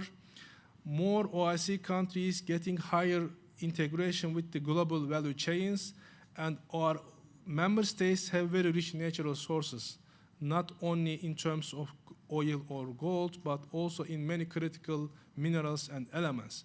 So, and as you see in the map, we have a very geostrategic importance in the world. So if we really could utilize this potential, there is no way that we can host more investors. So it is very much likely that we can really host and attract new investors from different regions, and also we can really achieve higher levels of development over time.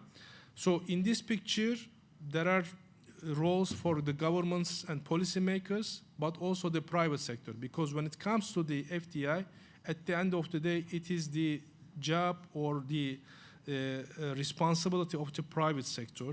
So therefore, there should be some incentives for investors in the member states, so which are making them really attractive for the investors.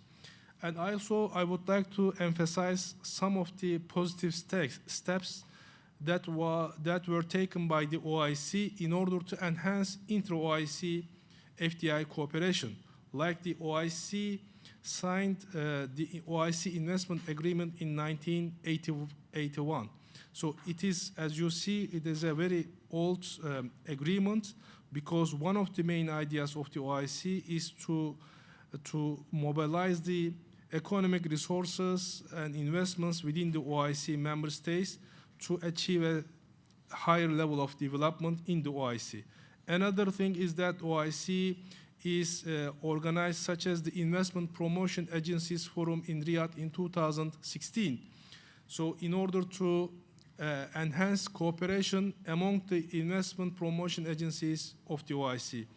And in 2019, OIC organized high-level public and private investment conference with the attendance of the ministers responsible for investment and economic affairs within the OIC member states. And as you know, the OIC is also organizing each year the ministerial session of the COMSEC annually in Istanbul.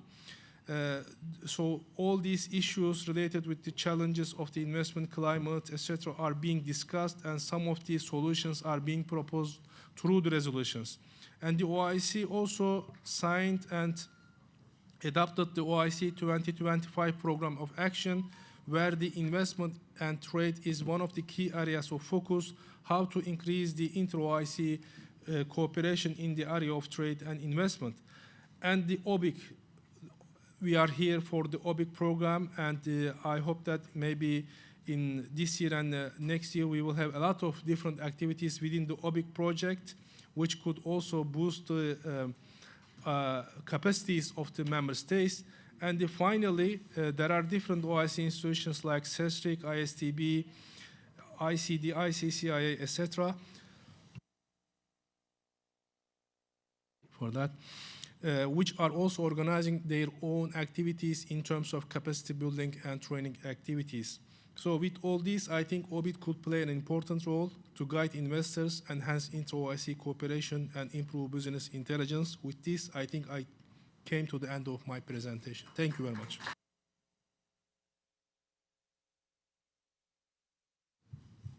Thank you, Doctor, for the presentation. I think as we agreed, yes, we will take 15 minutes and we'll come back to take the two presentations together.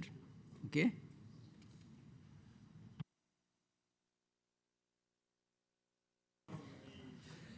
Okay, ladies and gentlemen, in this second presentation of mine, I will talk a bit about the report of CESIC on investment outlook, which we jointly published with the ICD group of the ISTB. In fact, it is a practical example how we can utilize the investment data and how we can analyze the investment outlook in the member states. The outline of the report is as follows. It has included four main parts. The first part is about the investment in the OIC countries. The second part is about the investment priorities and opportunities in the selected sectors. The third part is about the investment funds for development. And the final part is the concluding part of the report. Of course, it is a comprehensive study, and because of time limitation, I cannot go into details, but the report is available on the webpage of CESRIC, which I can show you here. It is available, and you can download it. It is English and French. The Arabic version is also going to be available very soon in the same link. So it is going to be published in 3 official languages of the OIC, which are English, French, and Arabic. And if you click on the link, you can easily see and download the PDF version. It is available free of charge, and it is, as I said, providing very critical information in different aspects. So in the presentation, I'm just going to show you a couple of slides, how we analyze the data. The first part is about the investment in the OIC countries. In Chapter 2, we analyze the state of investment in the OIC countries.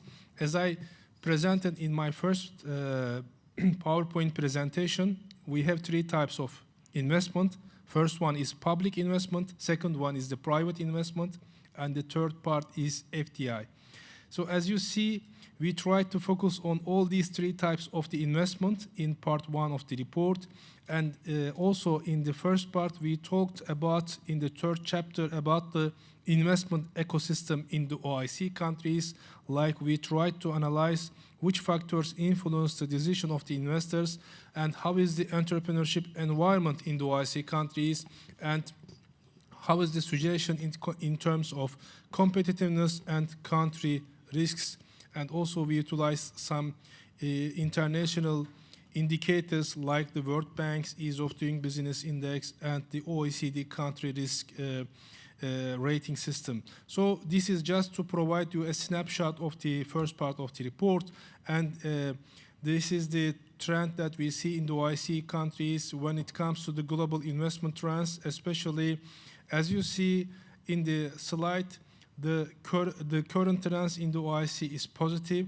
But when this first picture is about the global trends, and the picture is not very much different in the OIC when it comes to the investment needs and the actual investment. So there is an accumulated gap in investment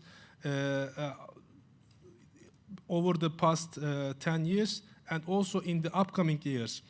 It is estimated that between 2023 and 2004, there will be a need of additional $12 trillion investment to address the existing investment gaps in the world.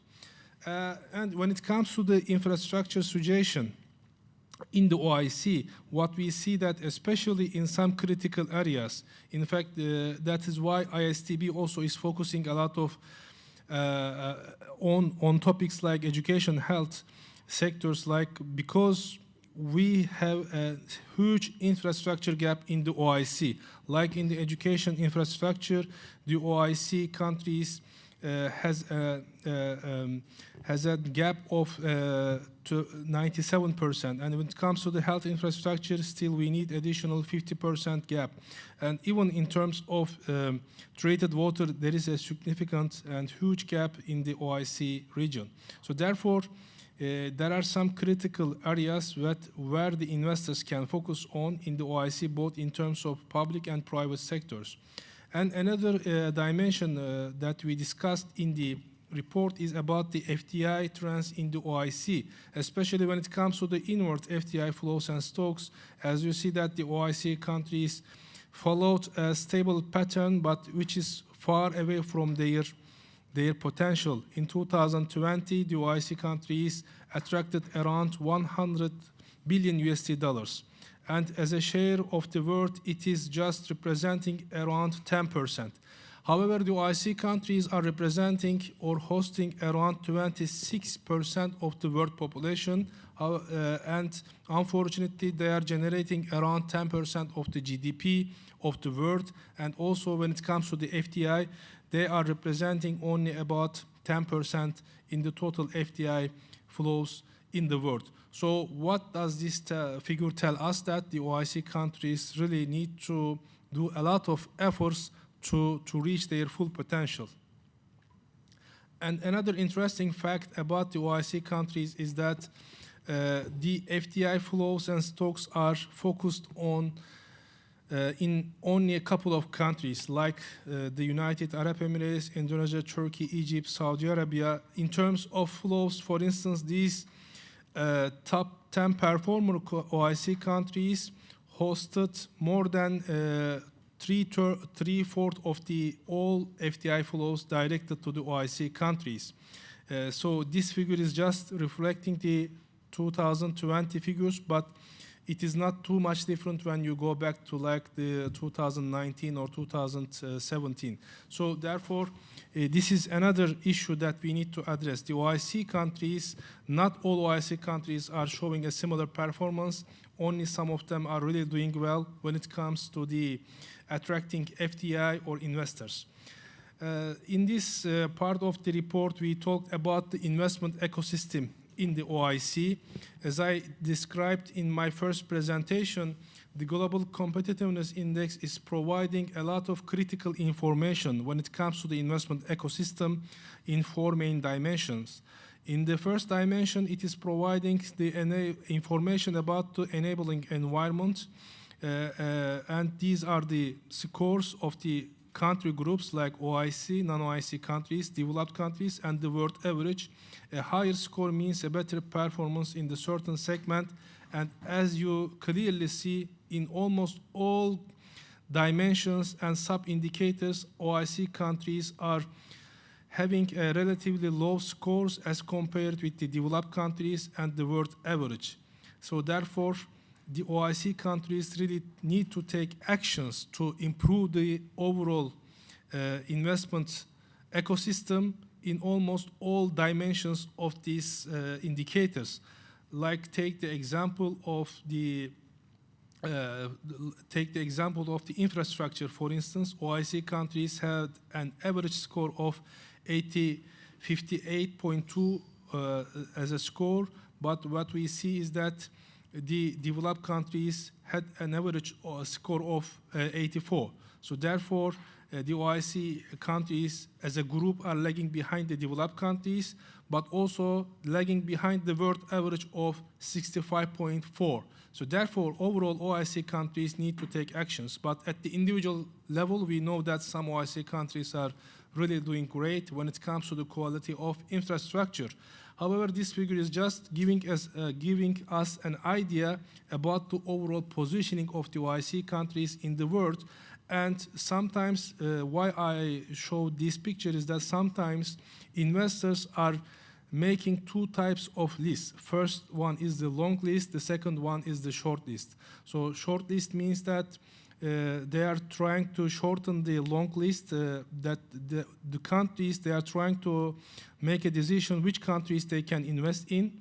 First, they are trying to make a long list, and after that, they are digging into the more details and trying to reduce the number of potential host countries for their investors, and they are using all this type of data and information.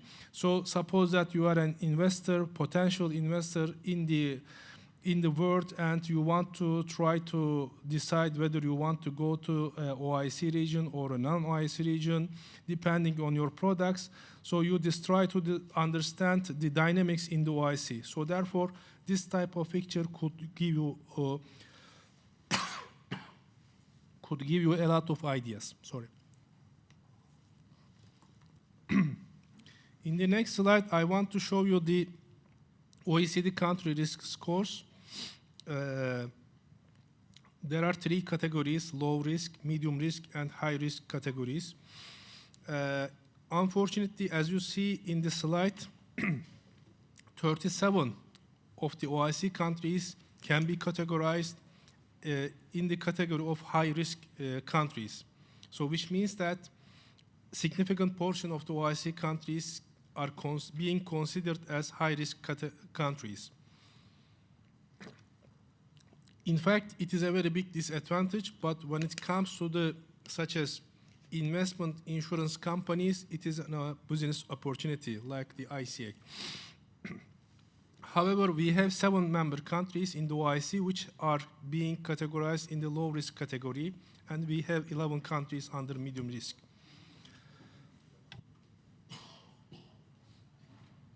Another country risk indicator is the Moody's long-term sovereign ratings. Again, we see a similar picture with available countries of 37 countries. We have only 7 of them are the non-investment grade speculative, which means that very limited risks for default.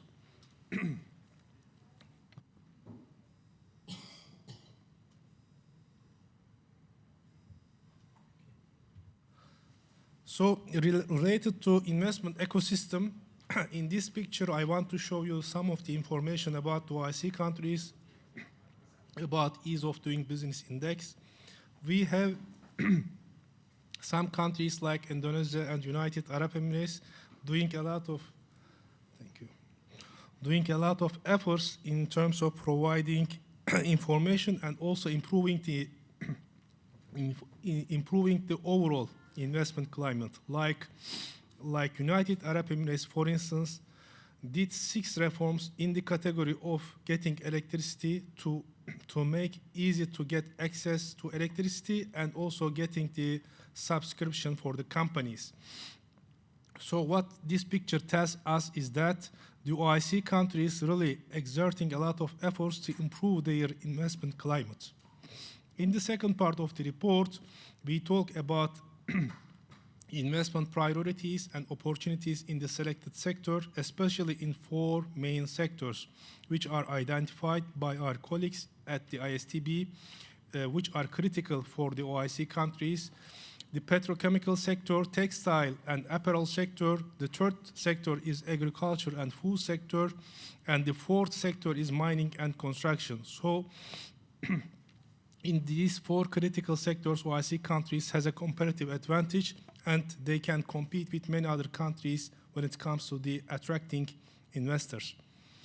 The third part of the report is talking about the role of investment funds for development, especially the public investment funds could play a critical role given their high accumulated capital, and they can boost development not only in their countries but also in other OIC countries as well, like such as especially GCC countries or countries in Southeast Asia like Brunei and Malaysia had a significant amount of accumulated capital in their investment funds. So they can really be a game changer in the OIC if we can enhance intra-OIC cooperation when it comes to the investment funds. The final part of the report is about the concluding remarks and policy implications, how we can enhance intra-OIC cooperation and improve the investment climate in the OIC region. Especially just I want to give you a snapshot of this information because it could be helpful. Like boosting public investment in OIC countries is essential, especially in addressing the infrastructure-related investments. The second point is about stimulating private investment in OIC countries are essential, especially we know that from the yesterday's presentation of ICCIA, more than 90% of the companies in the OIC are small and medium-sized enterprises. So therefore, private investors are important, and unfortunately, most of them are small or medium-sized. So therefore, there should be specific solutions for them how to stimulate private investment in the OIC region. The third point is about attracting more FDI to OIC countries, and there are many ways to become more attractive in the FDI landscape in the world. As I talked in my first presentation, OIC countries has a comparative advantage when it comes to their geographical position, their young population, and rich mineral resources. So therefore, a lot of advantages are there, but also we should be fully aware that there are some certain risks, such as the quality of institutions or sometimes quality of infrastructure in some of the member states are not very much competitive. So how we can, improve the situation in these countries is a question that we should all address. Improving investment ecosystem in OIC countries is very important, especially through reducing country risks. When it comes to the country risks, it could be like political risks, macroeconomic volatility risks, etc. So therefore, it requires a holistic approach how to reduce the risks in the countries. It is also essential that you cannot compete in all sectors, especially if you want to export your products and services, because some countries have a comparative advantage. Therefore, you need to, as the countries, map your priority sectors for investments and in order to attract targeted investments in your countries. The final point is about mobilizing investment funds in addressing investment gaps in OIC countries.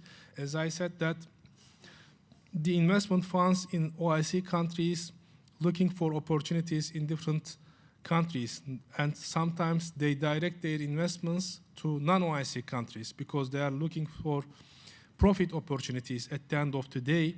And like the investment fund in one of the OIC country, like in the GCC region, could go and invest in Germany instead of Turkey, for instance. So therefore, how we can change this situation, it is also another point that I would like to draw your kind attention to this point. Again, so we talked about Obic and we talked about different data sources, both publicly and privately held data sources in the domain of investment and in the domain of investment climate. So Obic could play an important role to give you a more comprehensive and compact information about the OIC region, to provide some guided information and how we can improve the quality of investment in the OIC region, especially providing you better data, statistics, and information. And I think Obic could also play a critical role in enhancing the intra-OIC cooperation, because if we have better information, we can make some better and informed decisions in the OIC. So with this, I think I came to the end of my second presentation. Because of time limitation, I couldn't go to the details of all chapters. I would like to thank you for your kind attention, and I hope that I will see you maybe in upcoming capacity building programs of the Obic, because this is just the beginning. And inshallah, with your feedback, inshallah, we can provide you some detailed more information about our activities as well as about our reports, and maybe we can organize more, technical sessions, such as for specific groups of investors, banking and financial institutions, insurance companies, etc. So in this room, we have a diverse group. So maybe in future, we can do different types of capacity building programs. So we can maybe reorganize our presentations and sessions. And again, I would like to thank you, Brother El Taib, for this opportunity, and ICA colleagues for hosting us. Thank you very much, and Ramadan Kareem. Wassalamu alaikum. Thank you, Doctor, for the presentation. And as you rightly said, the advisory services will be a part of the services that is going to be offered by the Obic. And surely, within this year, also we'll have 2 other programs. One on the capacity building, and the other one, it will be a specialized workshop.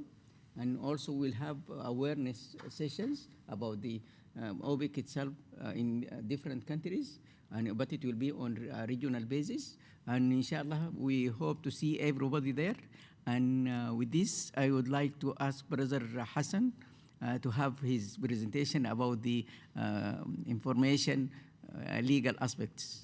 And because everybody yesterday was concerned about this, and also in my presentation, I have also touched upon how the obstacles for sharing data. And I think Brother Hassan is the right person to answer all these questions.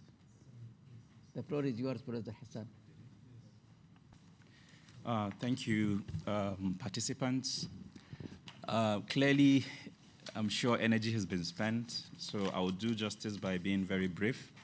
I do understand there may have been a highlight on certain legal requirements, but to start, I'll just want to register 2 key information. First, we're just going to have a helicopter view on the global regulatory and perhaps legal regimes that impact on data sharing and privacy, but we will not talk about cybersecurity for now, given that it's actually an item that requires a much more detailed engagement. Perhaps in subsequent engagements, this would be given a thorough attention.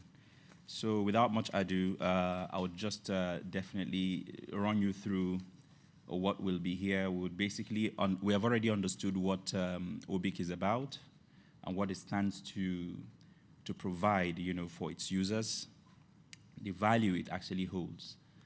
Basically, we look at that from data perspective. We also look at data sharing, have a little bit of, discussion on the broad issues around credit information. Again, we would look at the legal requirements of credit reporting and then conclude on that basis. The idea is to basically give us these requirements globally as they apply. So now, it has already been stated, and I believe if we have read the reports of Obic, clearly the OIC regions have lag in terms of credit information availability, access, and perhaps even standards. We will see this in what we call the data map later, but we also know that there are a couple of either connected or interconnected regulations around credit reporting, and they differ by jurisdiction. Our aim here is to summarize some of the aspects and basically give you a generic view of what applies across board, but not really going into jurisdictional differences, if you get that. Now, we are in an age that data has become very digital, very fluid, and that in itself has transformed how businesses are done. The idea of Obic, of course, is to be able to democratize that data for ready use and for businesses to basically have access to. By consequence, it will lead to enhanced trade and investment decisions by firm and at country level. Now, we do understand that the privacy and data protective measures have become very paramount, considerations for businesses.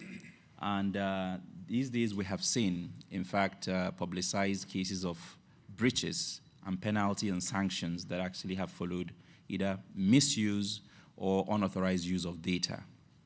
And so to that extent, it's important that whatever data you're accessing through Obic has what we call data integrity. So companies and institutions actually have to be very conversant about security safeguards and regulations to protect either their data or the data that they access or that is being provided to them. We have seen increased opportunities due to availability of data, and by that very fact, OIC itself, it's a multi-jurisdictional region, and so you do not expect data laws or regulations to be uniform in that sense. what are the key issues that you have to advert your minds to? And this basically stems from the goal itself of credit reporting. If we're looking at credit reporting, key things that you need to consider, of course, is the existence, whether there is an existence of a formal mechanism for exchanging data. And this could be either through credit bureau or Obic, like we have it, which in itself would be a credit bureau for the OIC itself, or credit information bureau, as you could say. But what does it do? It basically enhances a well-functioning market. So that basically is the goal for credit reporting. But the importance of that relates to how it's used in risk management and also how it decreases information asymmetry. So again, if we want to look at the importance of credit reporting for lending and institutions, the key thing for us here to be able to say is that this allows credit reporting, as a tool for assessing, wider access to credit or information decision. Other broad issues that has to be basically considered in matters of credit reporting or information or data sharing has to do with the balancing act between information regarding individuals or firms or businesses, as they were. Now, sharing of this data has to balance these odds. There are usual mechanisms that are used to measure this balance. Usually it is either through notification or authorization, of issuing credit reports. But we know that sharing information on firms usually don't have restrictions as you would have in individuals. So for most of the businesses that we are doing or intend to do, or the information we want to access through the Obic, I do not foresee that there will be that very core concern in terms of balancing the needs of firms, because firm information are typically available for sharing. Another very important consideration or broad issue around data has to do with balancing privacy protection and information sharing. Because data relates to firms but have a consequence, or there's a tangential effect on individuals, and data on individuals, or we call privately or sensitive data, personally identifiable information. These are things that we need to basically be very cognizant and careful about, because here there are laws. The purpose of regulating credit information basically is to allow the credit information to be shared while protecting the rights of individuals. Now, there are consequences if across jurisdictions there are high level of limitations around the data that's supposed to be shared, whether there are severe sanctions or you find that there are complicated and expensive procedures for information sharing. That will discourage credit reporting. And if that happens, it impacts on the cost of raising funds or making investment decisions. And where certain fundings are made on unavailable or highly costly information, it will be passed on to the eventual customers. So for these broad issues, it's important that each user of information advise their minds to. Now, when I started, I said that the OIC region lags in terms of data regulations and standards. This is what we may call the global data heat map. The part on the map where you see the red is where there is a heavy data regulation and standards. And it's no surprise, mostly you would see it reflective of the OECD countries, and importantly, what we call the developed countries. That is because of the infrastructure for data, the regulations and the standards are quite clear and implementable. When you see the part where it's robust basically is the second level in terms of advancement. Countries around there, we have pockets of countries that are member countries of the OIC that belong in this category. But representative of the whole region, if you're looking at the 57 member countries, the robust category is quite limited. For the moderate, and this is exactly where most of the OIC countries fall in on the average level in terms of standards and regulation, but limited is where we are dominantly found. In fact, we do have majority of our membership in limited standards for data sharing or regulation, credit information regulations. Now, what does this mean? Obic stands to bridge these gap because Obic is going to operate on a global standard that reflects major global regulations on data and information sharing. So while this is the reality today, we believe that the infrastructure of Obic, when fully operational, should be able to address some of these concerns, especially as it relates to credit information. Now, without preference or showing preference to which regime is actually globally recognized, we've picked just 4 here to highlight because in the order for which they have impact on information flow or the kind of markets they command, or the market share they command.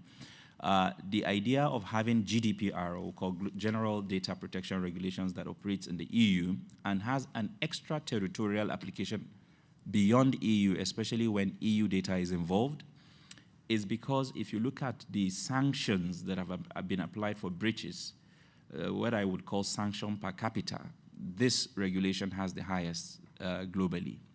And what does it actually do? It has regulations for the purpose of obtaining information, the use of that information, retention of that information, and the right to delete these information. So it's quite robust, and the session we have today might not be very opportune for us to have a deep dive on this regulation. But what has happened is when this regulation came into effect in 2018, many jurisdictions amended their laws or updated their laws or even implemented new laws that mirror these kind of requirements under this law.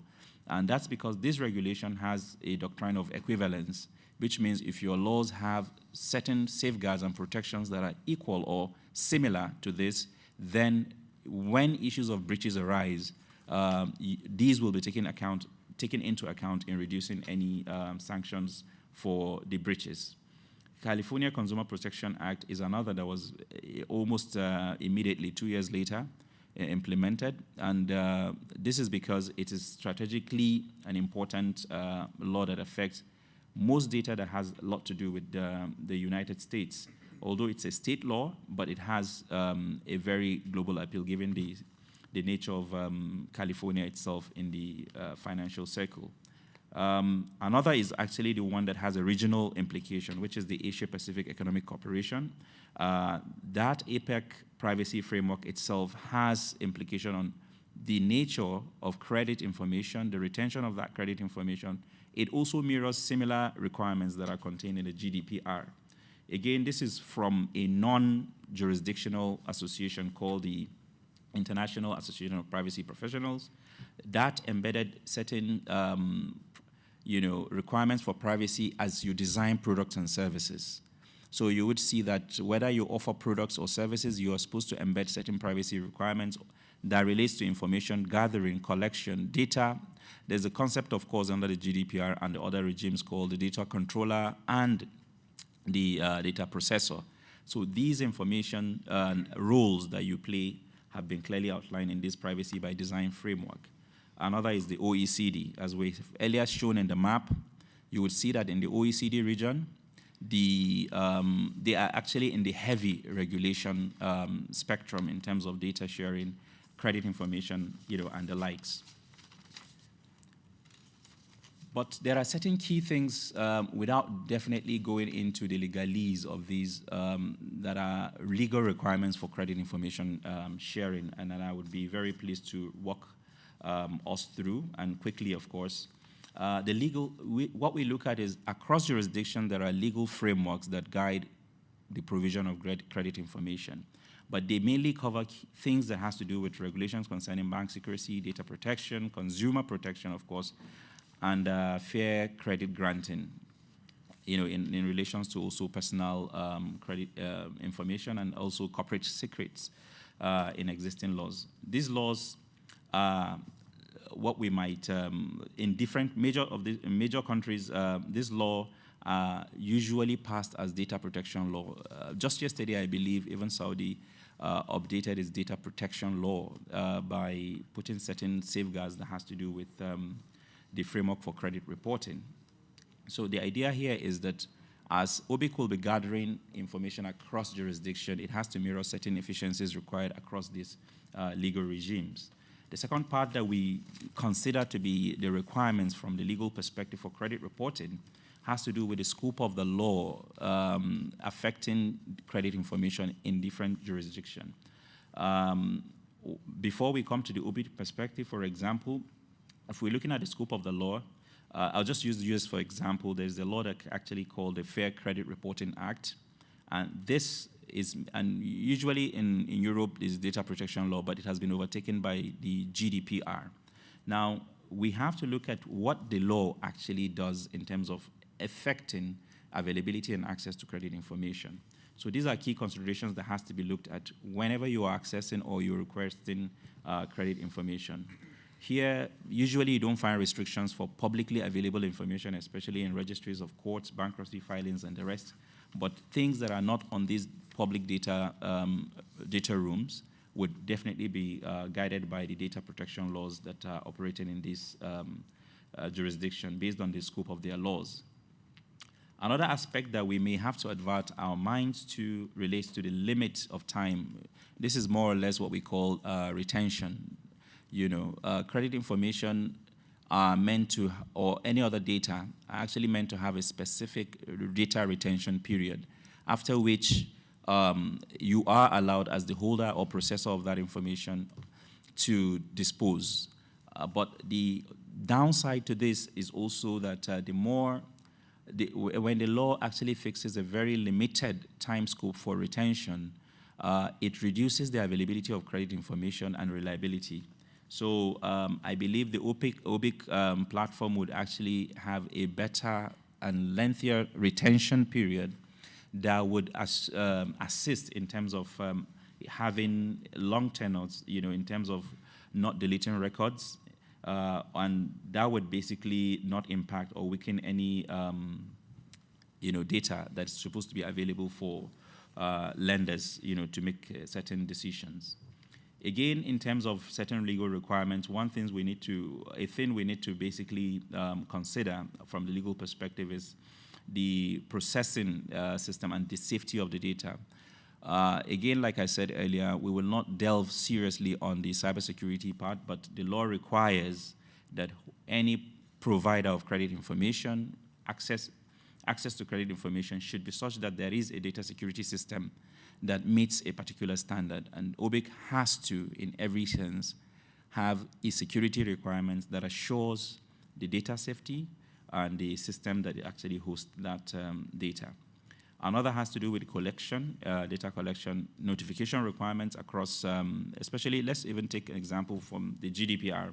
The European countries' data protection law require notification of data subjects. Well, does this mean that you'd have to inform every firm that you pick the data off and share?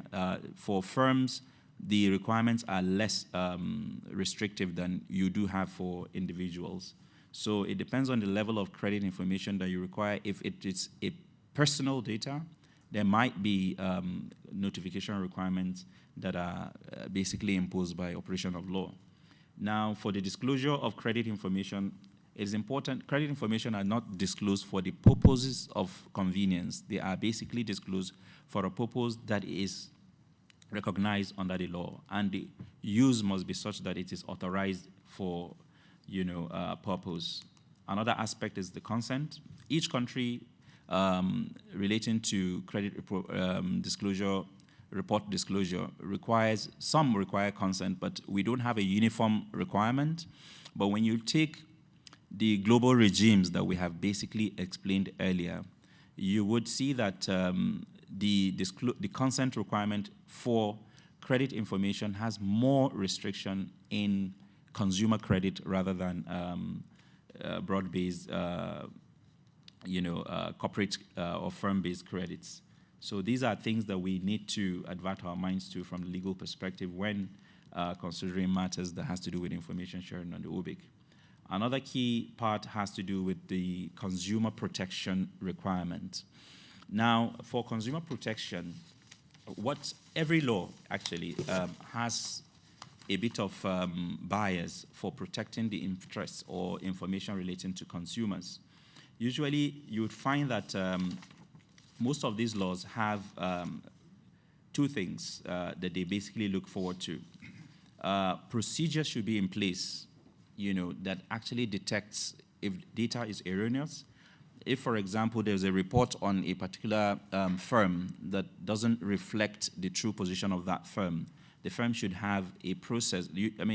The host of that credit information or the person that shares that information should have process in place that the data owner can basically challenge the veracity of that information so that there can be correction, because the veracity of the information has effect itself in investment or trade decisions. So that mechanism has to be in place where there is that protection afforded to now. So which means that there should be a clear procedure for making sure that disputes arising from veracity of information can be resolved accurately. And this basically reduces the incidences of legal disputes. Another key aspect, and I think it relates to what we're doing today, has to do with outreach and education. For anything that has to do with data sharing, credit information, there is a need for consistent public awareness. Otherwise, the perception of credit information is typically seen from a negative perspective. You only seek information on a negative, the perception of credit information providers is typically in the negative sense. So when you do or you engage in public outreach functions, regulators can actually help in this regard. But for Obic specifically, there has to be an outreach program where users, members are actually informed from time to time of changes and implications of data provided and how existing or global regulations affect this data provision. I would conclude by highlighting certain key points relating to data sharing, especially from the legal perspective. You would have seen, although without going into the details, that overall legal and regulatory framework for credit reporting needs certain attributes of clarity, predictability, and it should be proportionate and support, in a way, the data that the subject is, data subject or consumer rights. Another aspect should be that the legal and regulatory framework should include effective judicial or extrajudicial means of settling dispute, like I said earlier, where there are credit information that are not essentially accurate or faulty. It has impact on the user, and there should be a system where certain corrections can be made and becomes information that is valuable. The assurance I can leave here on this conclusion is that Obic takes account of, or what we call, we've done a horizon scanning across the data, global data sharing regime, and to make sure that these considerations are taken into account for information being hosted as a processor or as a controller. And to that effect, we believe that it will enhance, it will be a very reliable source or resource that could enhance cross-border credit data information, access, and sharing. So I would stop here and not torture you further with the legalese. Thank you very much. Thank you, Brother Hassan, for the very informative session, but it is very short. But we look forward to see, to have a complete longer session, because I'm sure this will open many questions for us. And also, now it gave us that there is importance to look also more deep in all legal issues relating to information sharing, while now, since we are now in the implementation phase of the Obic, and sure you are always there, and we are confident that you will do your best to answer all these issues. Thank you again. And so by this, I think this is a very good conclusion for our program. So we are really, we have been honored by having you all here, and we hope you have a good stay in Jeddah, and we wish you happy Ramadan and accepted fasting. And before we fast, so let us have our lunch today. Thank you, dear.